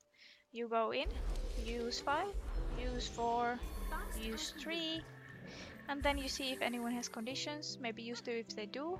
If not, then just use 1 twice. Then we have, or what would you do in Tome of Justice? You only usually go here for CC. When you go here for CC, you use 3, use 2, you run around a bit, then you use 3 again. And then you use 2, and then you might as well just make a fire field. Then we have Tome of Courage. In here we have stability and swiftness. We have Aegis for ourselves and also Taunt, so soft CC. We have a very nice reflection wall or a bubble, so you can use this to reflect many attacks.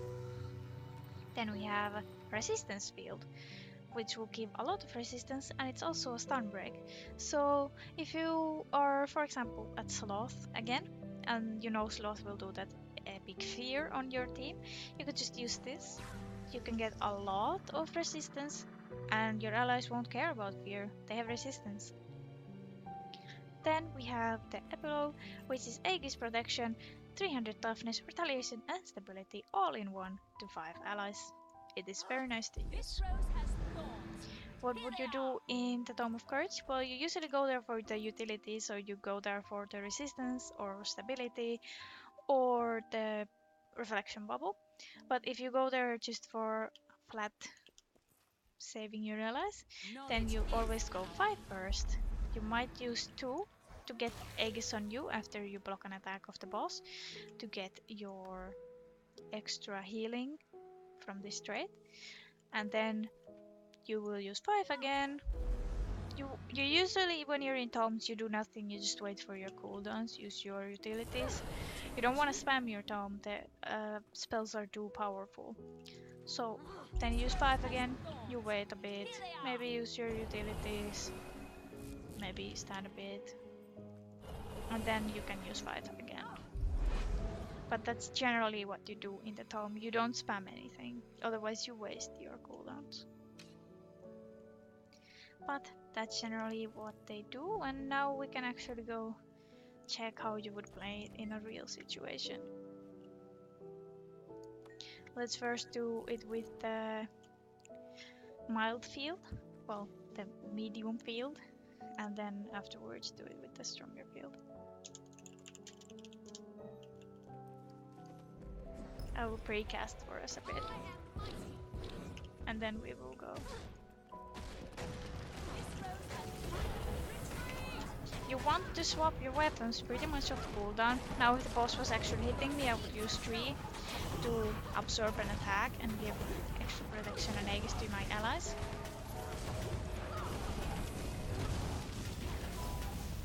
But it is pretty simple to play this. You mostly, well, it gets harder when you have to do mechanics with it. For example, now we were doing this boss and now, oh, the boss is gonna do this and that makes annoying projectiles, so we will go to the tome and put our reflection wall on it. So now when it uses the projectiles, we will not be hit by them, but the boss will be hit by them because of the reflection. We're waiting for the fight now. Let's just use our utilities meanwhile. Oh, the boss is using fear or a lot of conditions, so let's use resistance. Or now, oh, I want to block an extra attack. Let's use 2. And when you get back to weapons, you want to use 4 and 2, weapon swap, and 3 and 4. That's generally what you do.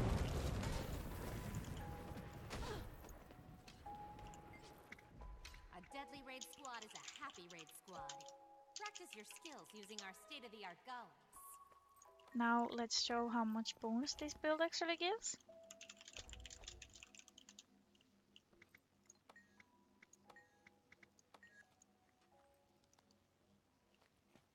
Now I will be only buffing Alex, so I will have my view of him the whole time, so you can see how much bonus he is getting. I will use food for more accurate description of it.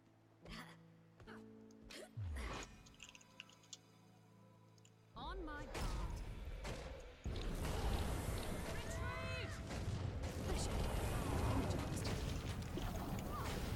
I will be doing my actual rotation, not just focusing on buffing him.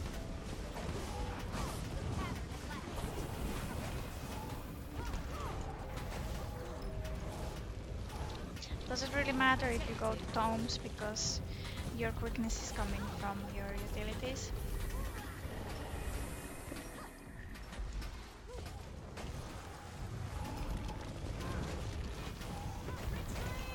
Oh, I should keep my vision on him. But all the bones you can see on him, that's all from my Firebrand Healer. He doesn't have, well, he has some self boon, but he doesn't have any boons from the golem.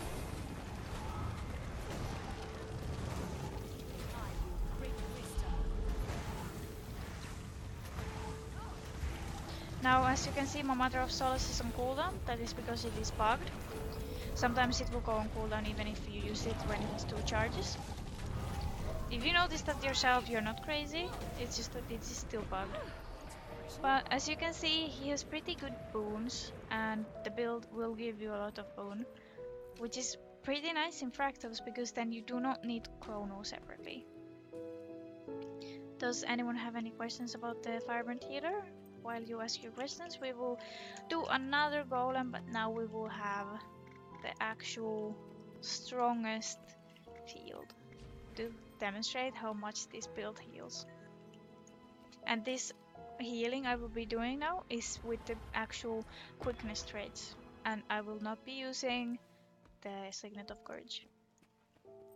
But I will be using Hold the Line, because I cannot block any attacks on this boss, so retreat would be useless.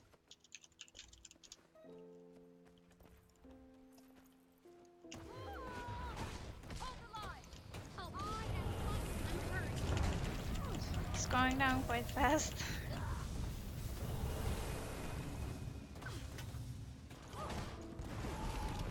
I cancelled my spell. This is a pretty bad demonstration. As you can see, it's still not as good as Renegade. Even for druid, this build is a bit too strong. Oh, I can actually demonstrate this. When you get downed, you can use 3 and heal yourself quite a bit. With a less deadly field, it will heal you even more, which could be nice to also demonstrate. But maybe wasn't the best idea to show that build. It is a bit too strong. And this build is not that much about heals, it's more about blocks. Your Mother of Solace will give Aegis, the Retreat will give Aegis, the Tome of Courage will give Aegis, blocking attack will give Aegis to your allies, this will give Aegis. So it's more about not getting hit in the first place, because your allies will just block everything. But I will put a bit milder field to show that you can revive yourself with just your down ability when you have this build. I think moderately should be fine.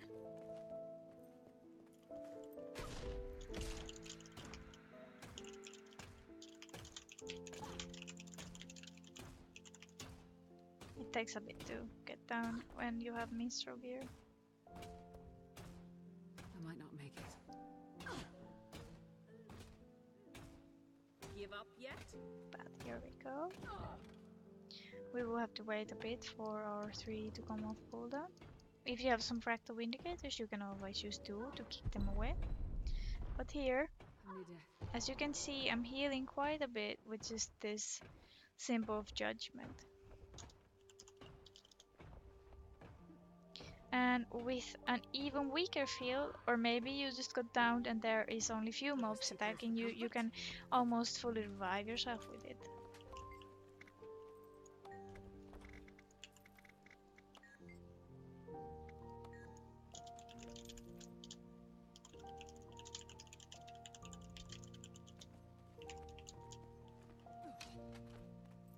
I will ask my assistant Alex to make us a milder field after I go a bit lower health with this field.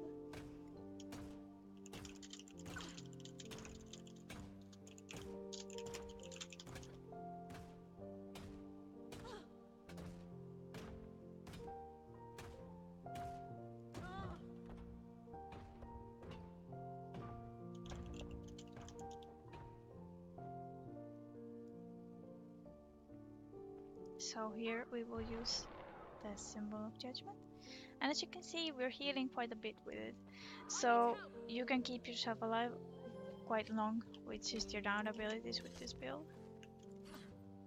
But since there aren't really any questions, we can now move on to my favorite, which will be the new Auramancer build, which has actual value of being as good as druid.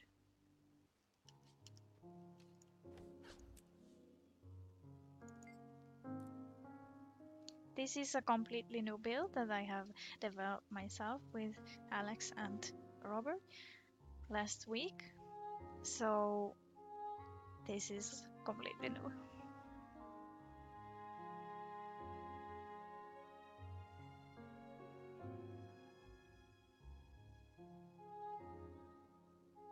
Yes, exactly.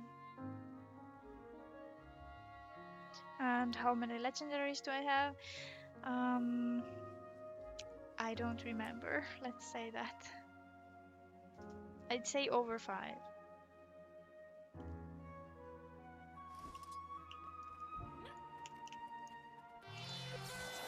And this will also be Shadow's favorite. Do the da-da-da.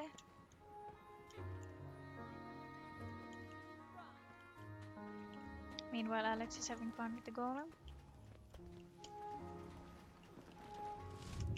Like always, let's look into the gear first. Here we will actually use full Harrier with Rune of Radiance, because this is a proper Auramancer build, so we will be using runes that give us enhanced auras. So the duration of auras you apply are increased by 33%, and also we will also get a light aura when we use our healing skill. And in addition to that, When you receive an aura, you gain swiftness. The internal cooldown on the light aura is 20 seconds, and our heal skill just happens to have 20-second cooldown. It will be of course less when we have alacrity, but if you don't use it right after it goes off cooldown, you will always get the light aura when you use it. For the weapons, we will be using Scepter and Warhorn, and the sigils will be Transference and Concentration. We have Concentration because with full Harrier armor and trinkets and weapons, we only have 63% wound duration, which will be bumped up to the 96 when we have the Sigil of Concentration in action.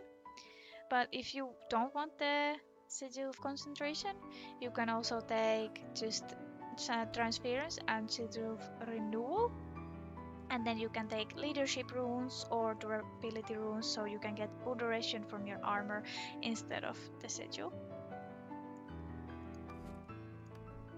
For the traits, we will take Fire, Water, and Tempest. It is quite different from the Tempest Healer. This is Auramancer. This is more damage and boon focused build than the Tempest Healer, and this will not heal as much, but this will give 25 stacks of might. Permanent Fury.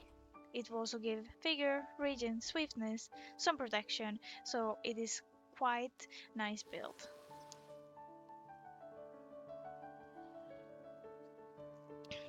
In Fire, we will take Burning Fire, so Cleansing Fire when you have a number of conditions on you. When we have 3 conditions, we will use the Cleansing Fire, so Cure 3 conditions and Burn Foes. It has 40-second internal cooldown, but it's pretty much because there's nothing else nice here, so that's why we're taking that one. The other things here are gain Fire Aura when ally picks up a Conjure weapon. We are not using Conjure weapons. Then we have Burning Precision. Burning you inflict has increased duration, and your critical hits gain a chance to inflict burning. Well, let's see our crit chance. Quite low, 4%, so I don't think we should take that trait. Then we have gain Fire Aura and damage nearby foes when you attune to fire. Another aura. I think you will all see where this is going. We will take one with fire, so fire seals you grant have increased duration and also grant might. Granting any other aura grants reduced might. We will be granting quite a bit of fire auras, so that is nice. We will that way ensure our allies gets even more might. The other ones here is condition damage based on your power. We are not DPS. Then there is deal increased damage while attuned to fire. Fire weapons gain reduced skill cooldown. We are not damage dealer, and this one will give might to our allies, which makes this build able to compete with druid. Then we have Burning Rage, deal more damage to burning foes. Doesn't really matter that much. Then we have Persisting Flames. This is the reason why we really take the fire line. Comboing Blast Finisher with a fire field grants Fury. Fire fields created by weapon skills last longer, cast level 1 when you are downed, so we will get Fury with this trait. Otherwise, we don't really have access to Fury, which is one of the boons that doesn't have much access by any classes. Druid has access, but now also Tempest Healer has access to Fury. The other traits here are gain might when using any skill while attuned to fire. It would be nice because we have a spell that allows us to spread our might to our allies. But if we take this, we do not have the access to Fury anymore. Then we have Blinding Ashes, so inflict blind when you burn foe. Doesn't matter, let's not. Then we will take Waterline, just like we took with the actual Tempest Healer. We will take Soothing Ire again, so gain regen and frost aura when critically hit. I will not go through all of these again because we have already done that earlier. We will take Cleansing Wave this time, remove condition from nearby allies when attuning to water. We will take this one now because we will be attuning to water a lot. Unlike the Tempest, we will be attuning to water a lot, not just sitting in water the whole time. Then we will take Powerful Aura instead of Soothing Mist. Any aura you grant yourself is granted to nearby allies. You could already maybe recall we have this trait here, so gain Fire Aura when you attune to fire. So we could demonstrate that already by just being near Alex, who is hiding now in the boxes. Now when we go to fire...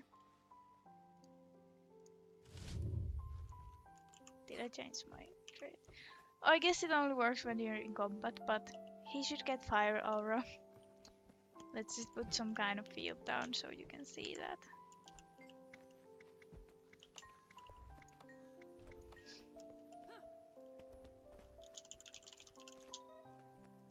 First we have to go to another element. And hopefully use the mushroom. A nice pro tip about the mushroom is if you hold it, you can keep refreshing your skills. It actually refreshes your skills only by, I think, 30 seconds. So if you have some ability that's a very long cooldown, you will not reduce your whole ability if you just click it. But if you hold it, you will reduce the cooldown completely. So here we are in combat, and now when we attune to fire, he is getting fire aura. He also gets might because of it. Fired up. Then, in Tempest, we will be taking Unstable Conduit. Overloads grant aura based on your attunement. So whenever we overload any of our elements, we give aura to all of our allies. Then we will take Invigorating Torments. Aura you grant to your allies give also regen and vigor. So now all your allies will be getting heals when you give them auras. And lastly, we could take the Imbued Melodies to gain increased concentration while wielding Warhorn and casting Sand Squall when struck. Sand Squall increases the duration of all boons on your allies by 2 seconds. This is very nice trait, but the problem with this is then we are lacking quite a bit of heals, so we will also go with the Elemental Bastion. This is also because this build is not camping on water. We only go for water short duration to get Soothing Mist proc, and after that we will be being in all the other elements than water, so we are not healing them much without the auras, which is why we will take Elemental Bastion. Also, since we are using Scepter, our auto attack does not heal. Our only heals in water are Water Trident, Tidal Surge, and Water Glow, which we will look into in a bit. Since we are on Auramancer, we will take all the auras. This time we don't have that much choice to take something else. We could, of course, if it's Cairn, you don't want the Aftershock, so in that case you want to take Signet of Water, some extra heal with it. Or you might want to take the Arcane Shield to block some charge while you're reviving your ally.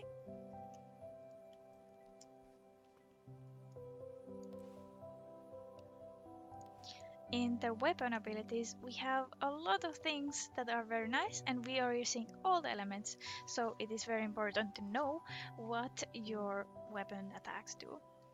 We have a Flame Strike. This is just an auto attack that burns your enemies.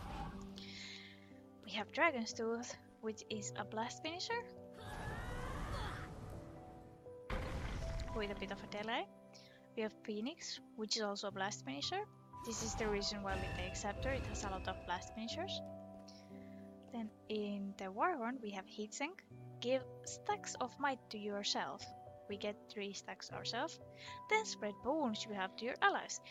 You give your allies all might and all fury you have. So if you have a lot of might on you, or fury on you, your allies will have a lot of them too.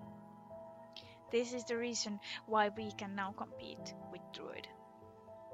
Then we have Wildfire. Release a fiery torrent that burns enemies, so this is just a very long-lasting fire field that we will use for our combos.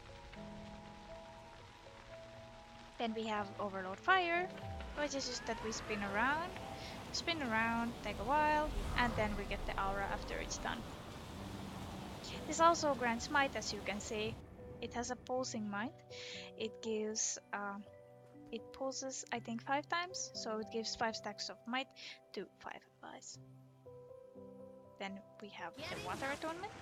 In Water Attunement we have just an auto attack that throws 3 icy shards. Not very interesting.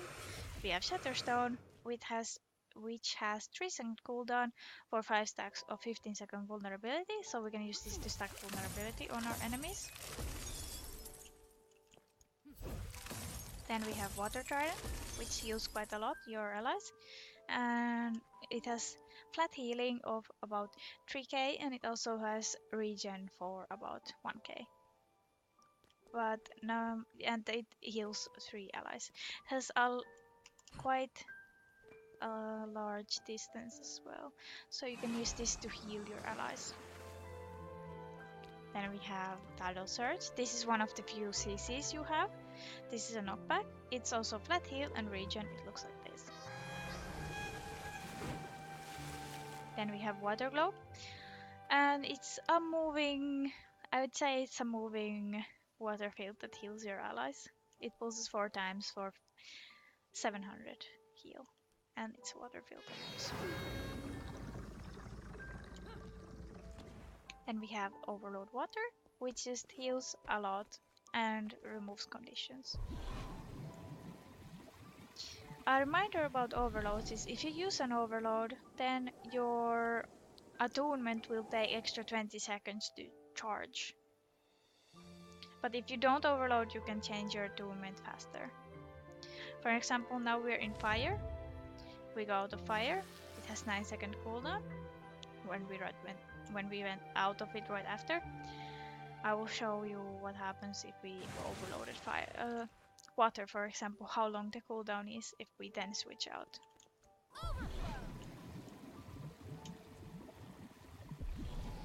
Now, as you can see, it's pretty much 10 seconds extra, so if you overload, then you have to take extra 10 seconds before you can go back to the element you overloaded. Then in air we have,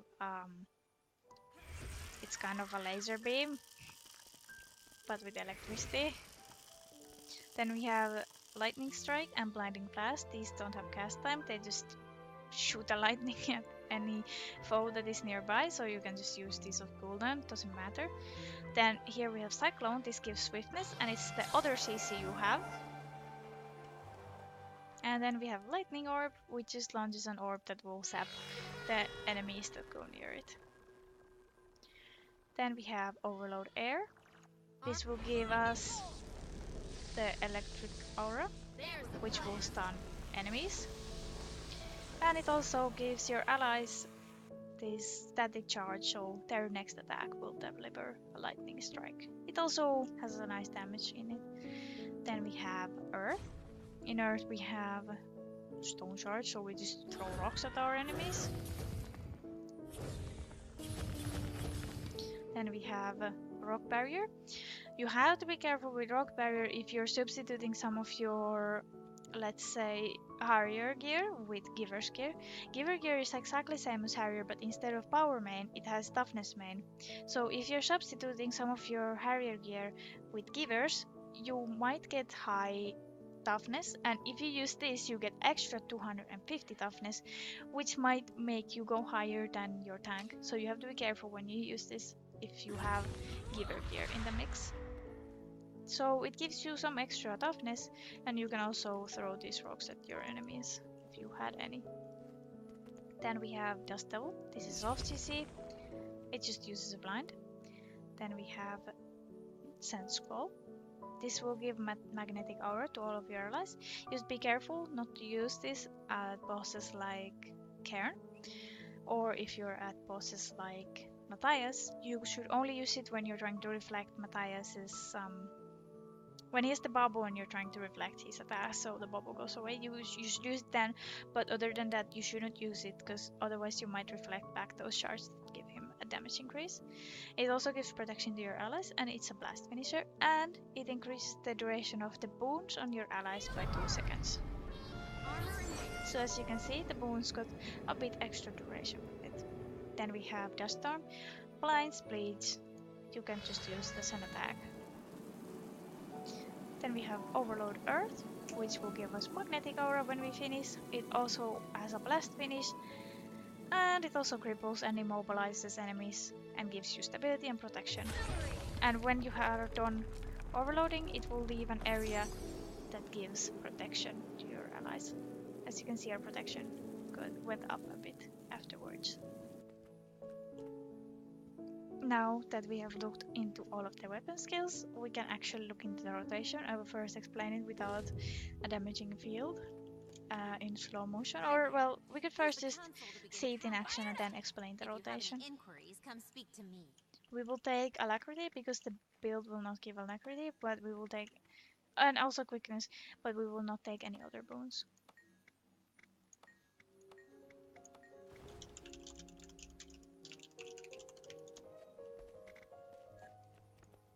All of the other boons we will give ourselves.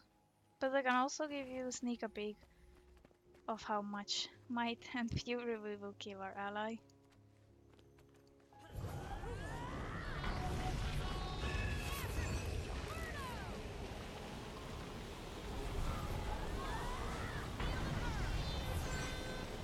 And as you can see, our ally has quite a lot of might. I missed one blast finisher, but we also have quite a lot of fury. And if we kept spamming this rotation here, we would have even longer fury. Oh, and I forgot to use my heatsink. No wonder boons are lacking. But here, let's see again. There we go. We have about 2 minutes of fury, which is very long lasting, and we also have 25 stacks of might. It will fall off quite fast after you're gone from the fire, but with this build you will be going back to fire very often. So now let's see the build in action.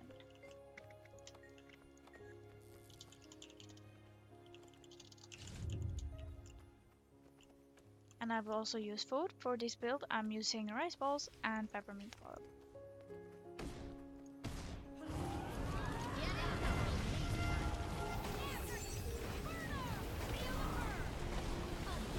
While you're in fire, your healing is a bit lacking, but you can make up for that by just using your auras.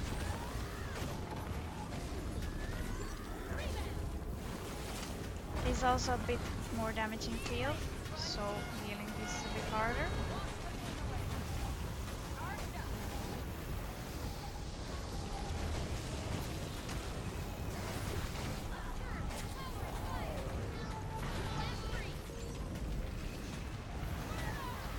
And you can see Alex buffs the whole time to kind of monitor how much it heals.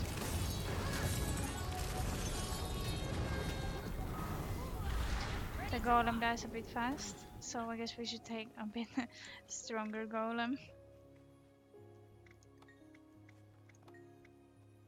Maybe we should take even the large size so Alex can actually fight it a bit better. So let's give them conditions. This build also has a lot of damage, which I want to show you. So add conditions. Oh, let's go back. Let's go back.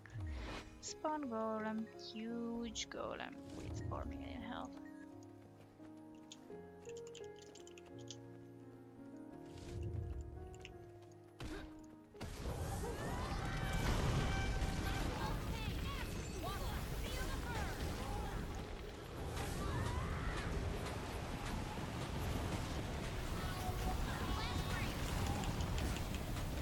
I'm taking a bit too long with my things.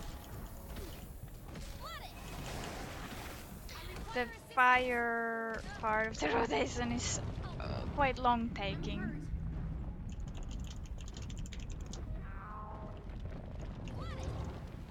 We will escape now. And try again with a better opener. I think me and Alex should just pre-stack a bit and then go to the actual fight. Or I should just do my rotation a bit faster. But keep in mind, this field here hurts you as much as it would hurt to stand on lit up zones on Well Guardian.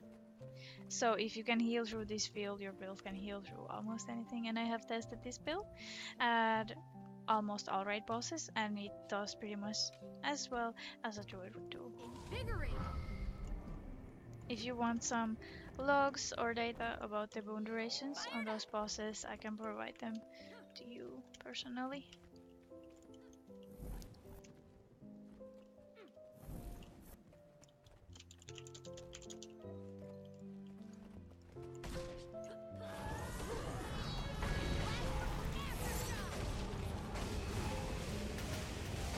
time I will save him and not fail up.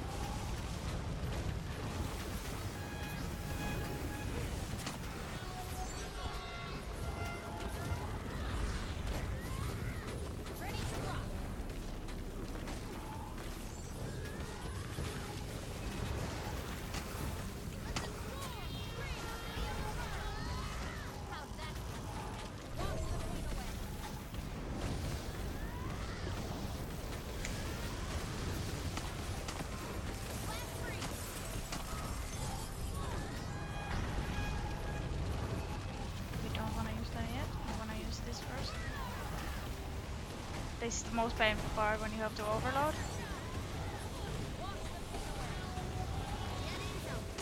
You cannot cancel your overloads, otherwise you will not get the aura that will come at the end after you finish your overload.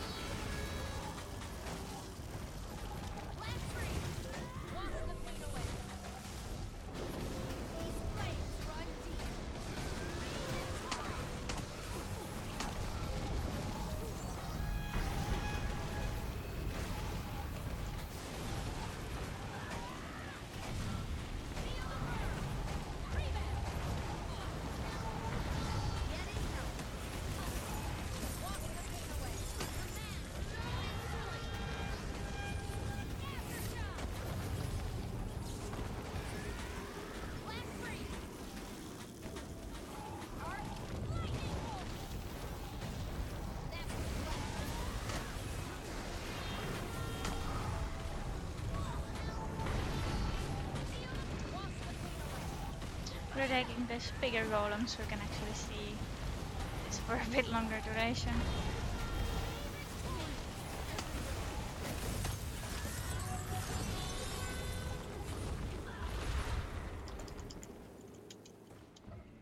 Oh no. I hope he saves me. Here. Ready to rock. So that's quite it. You couldn't see my damage, but the damage you can achieve with this build is about 6k, which is pretty nice for a healer. And I think we should now do one without the field, so you can actually see the boost that Alex will have on him. You could argue that, oh, but what if you cannot, you know, make the... Oh yeah, the arena did steal our boons, but yeah, it could be like, oh, what if you can't blast into your fire fields? But generally you can blast into your fire fields, and there is a lot of fire fields from your allies as well. And if you feel that you will miss your fire field blast, you can also place your fire field a bit off the boss instead of on the boss, and that way you will ensure that you will blast into the fire field. But we will take the alacrity and quickness again, because apparently the arena stole those bones from us somehow. And I still have a lot of fury. This fury and swiftness are completely from myself. I did not take them from the console, so I think we should remove these boons.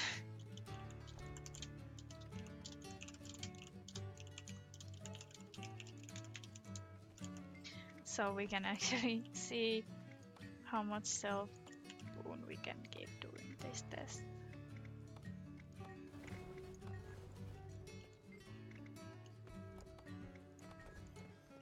So this time I will just keep my mouse on Alex so you can see the boons he has.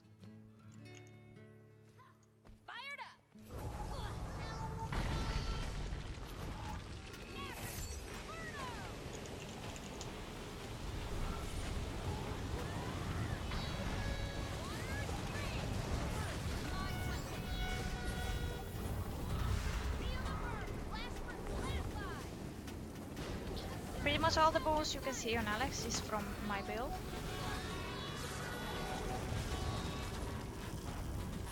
Oh, that's so cute when the golem sings.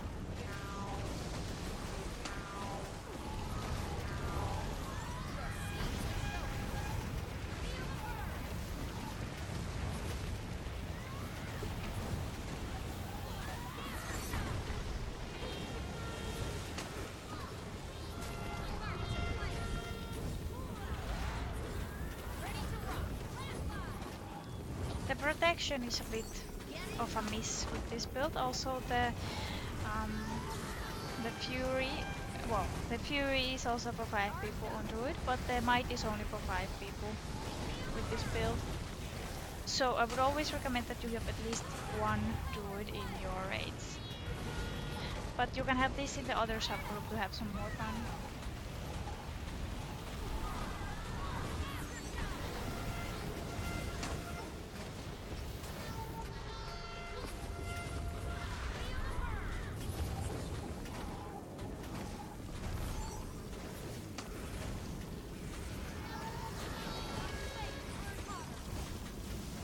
As you can see, the boons are pretty damn nice. And we have all the boons that Druid will give as well.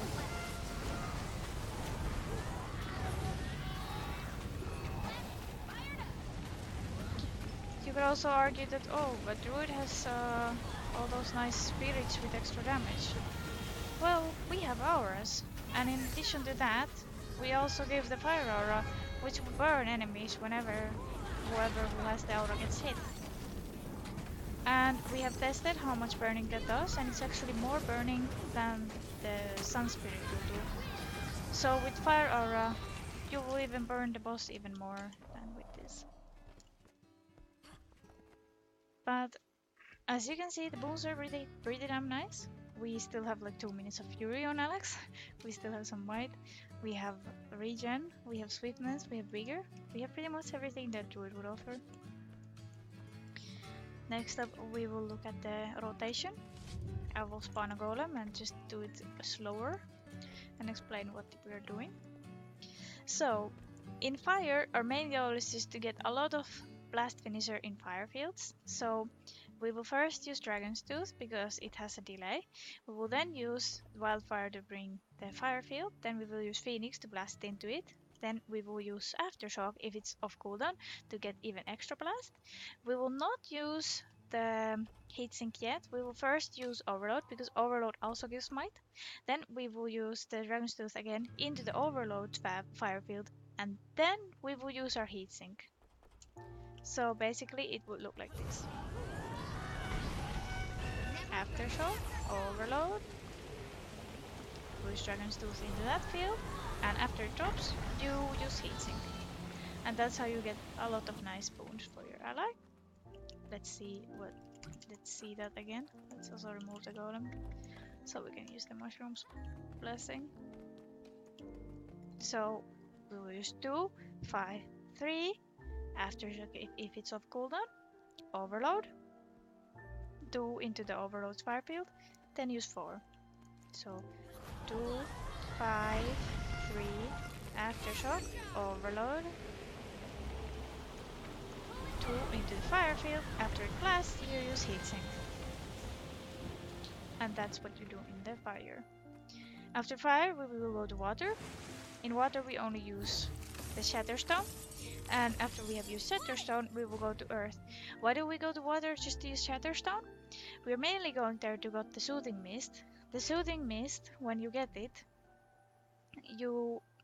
when you're in water, and it also lasts 10 seconds. So if you just go to water, use Shattering Stone, and then go to earth, you get 10 seconds of Soothing Mist. And you don't have to camp water, because water doesn't have that many heals really, and our main goal is to just get a lot of auras off. If your team needs more healing, like you could see before, instead of just using Shatterstone, you can use one of these heals. One. I recommend that you use Water Trident because it has the shortest cooldown. So basically, you could do something like this. We do the fire combo.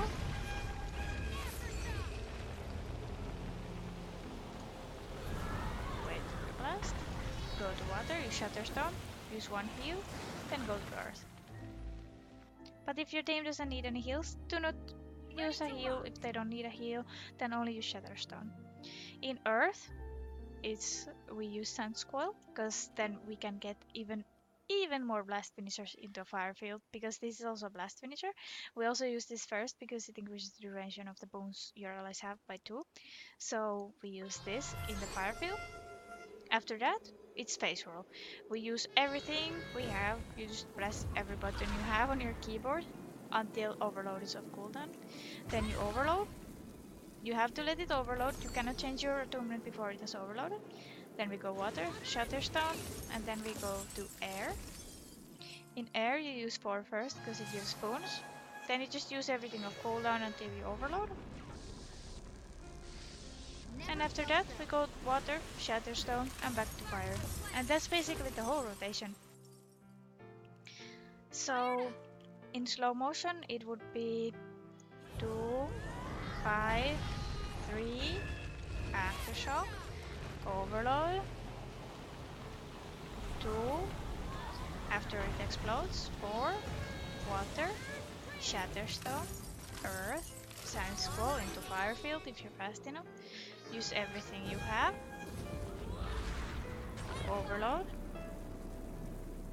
go to water, Shatterstone, go to air, use all the skills you have, overload, go to water, Shatterstone, and back to fire. And if you do it faster, then I will show you how the Sand Scroll hits the overload fire. So it would be like this.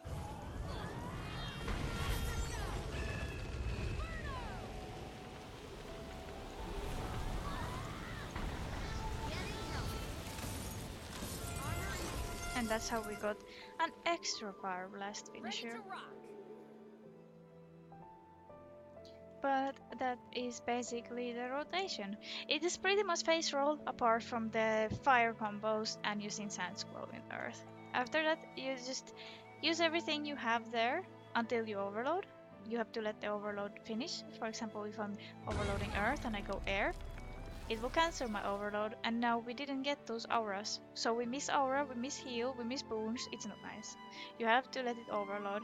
It's also a good idea to feel the burn for times when you are overloading and you still need heals, because this one does not have cast time. You can use feel the burn while you're casting your overload. Everything else here has a cast time, so you cannot cast them during your overload. I will show. For example, we're overloading earth. We want to use the flash freeze. We cannot use it. We can use it afterwards, but we cannot use it during.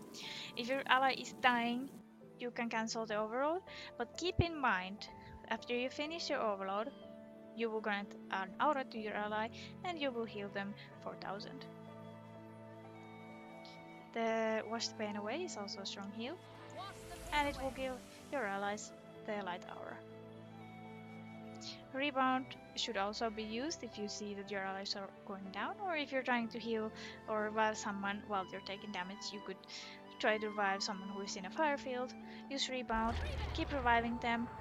You know you will die, you die, but you got the rebound, so then you get back to 5k health about. Is there any questions about the build? We will show the rotation again while you ask your questions. We will also take the field, so it will get a bit more interesting.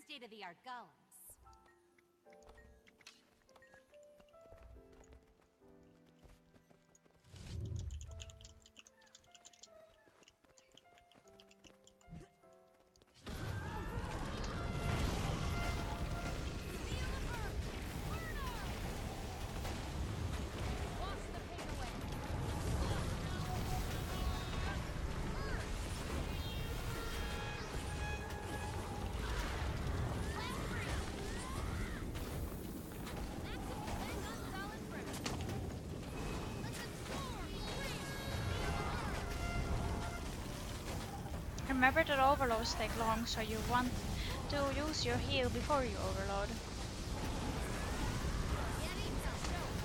If your allies are a bit low.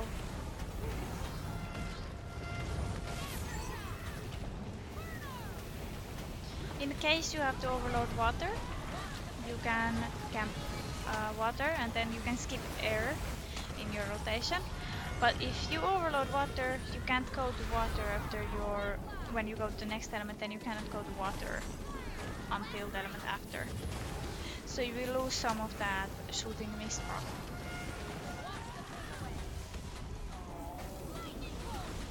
I will show an example of that. So now we're in water. We're gonna actually be here a bit longer because we're trying to heal our ally. We're using Overload Water to clean some conditions with it.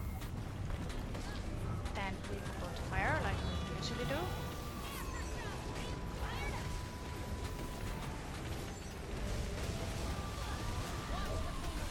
Now we can't go there, so we will go straight to Earth. We will lose that rock, which is unfortunate.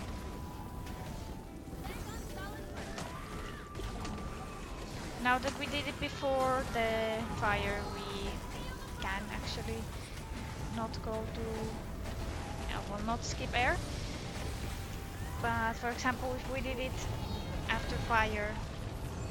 no, after earth, we can skip it. I'll demonstrate that. I used my skill in the wrong order, but let's see. I will now stay here to overload it.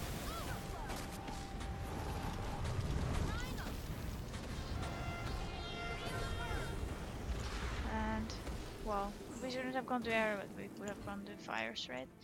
But it's a bit here and there. Most important thing is you go through all the elements, overload each of them except water. Water overload is only for when you need condition clean or if you need to heal a lot more in a short period of time.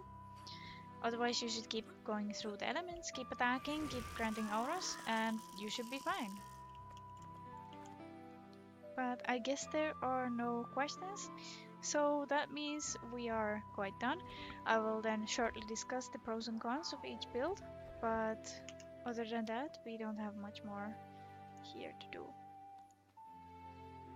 And I will first drink some water.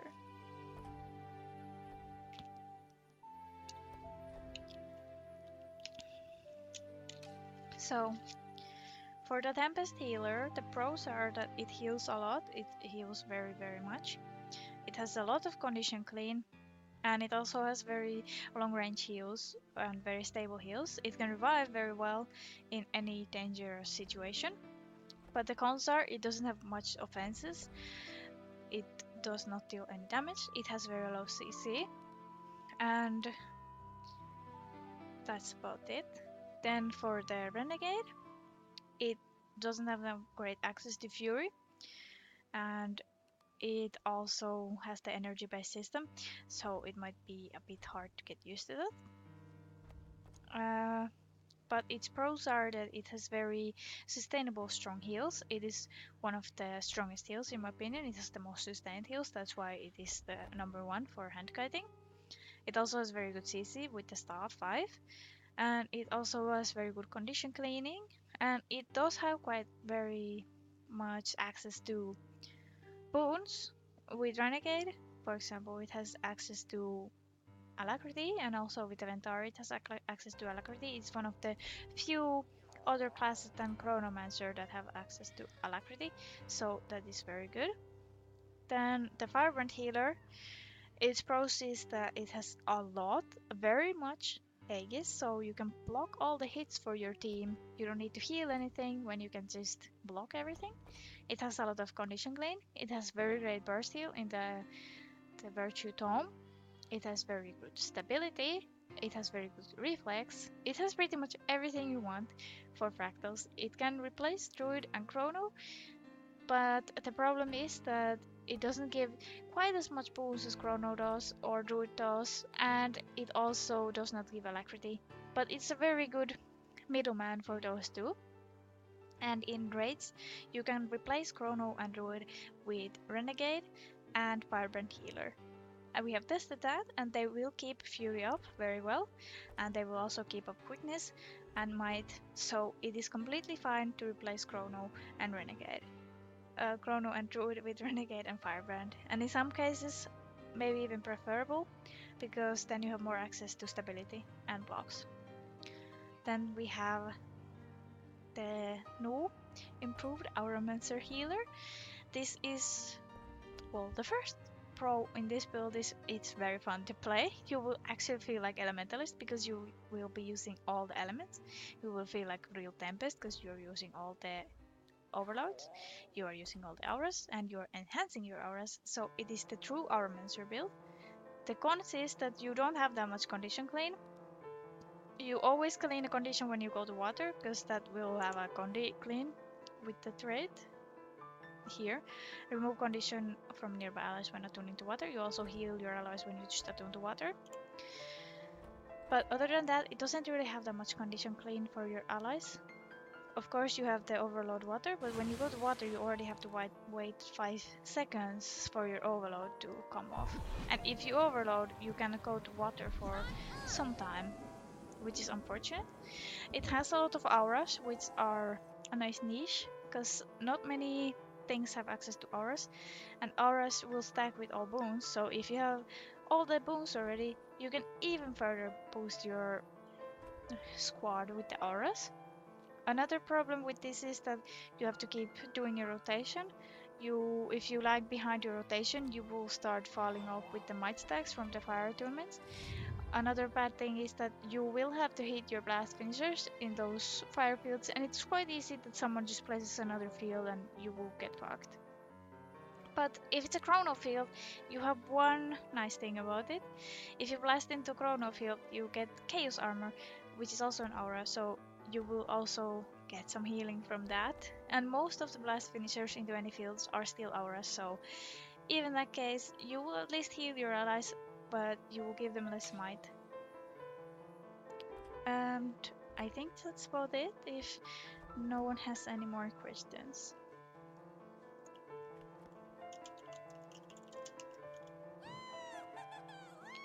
And very special thanks to my assistant today, who is Alex. And thanks all for joining this episode of How to Play Healers. And I hope to see you all next week.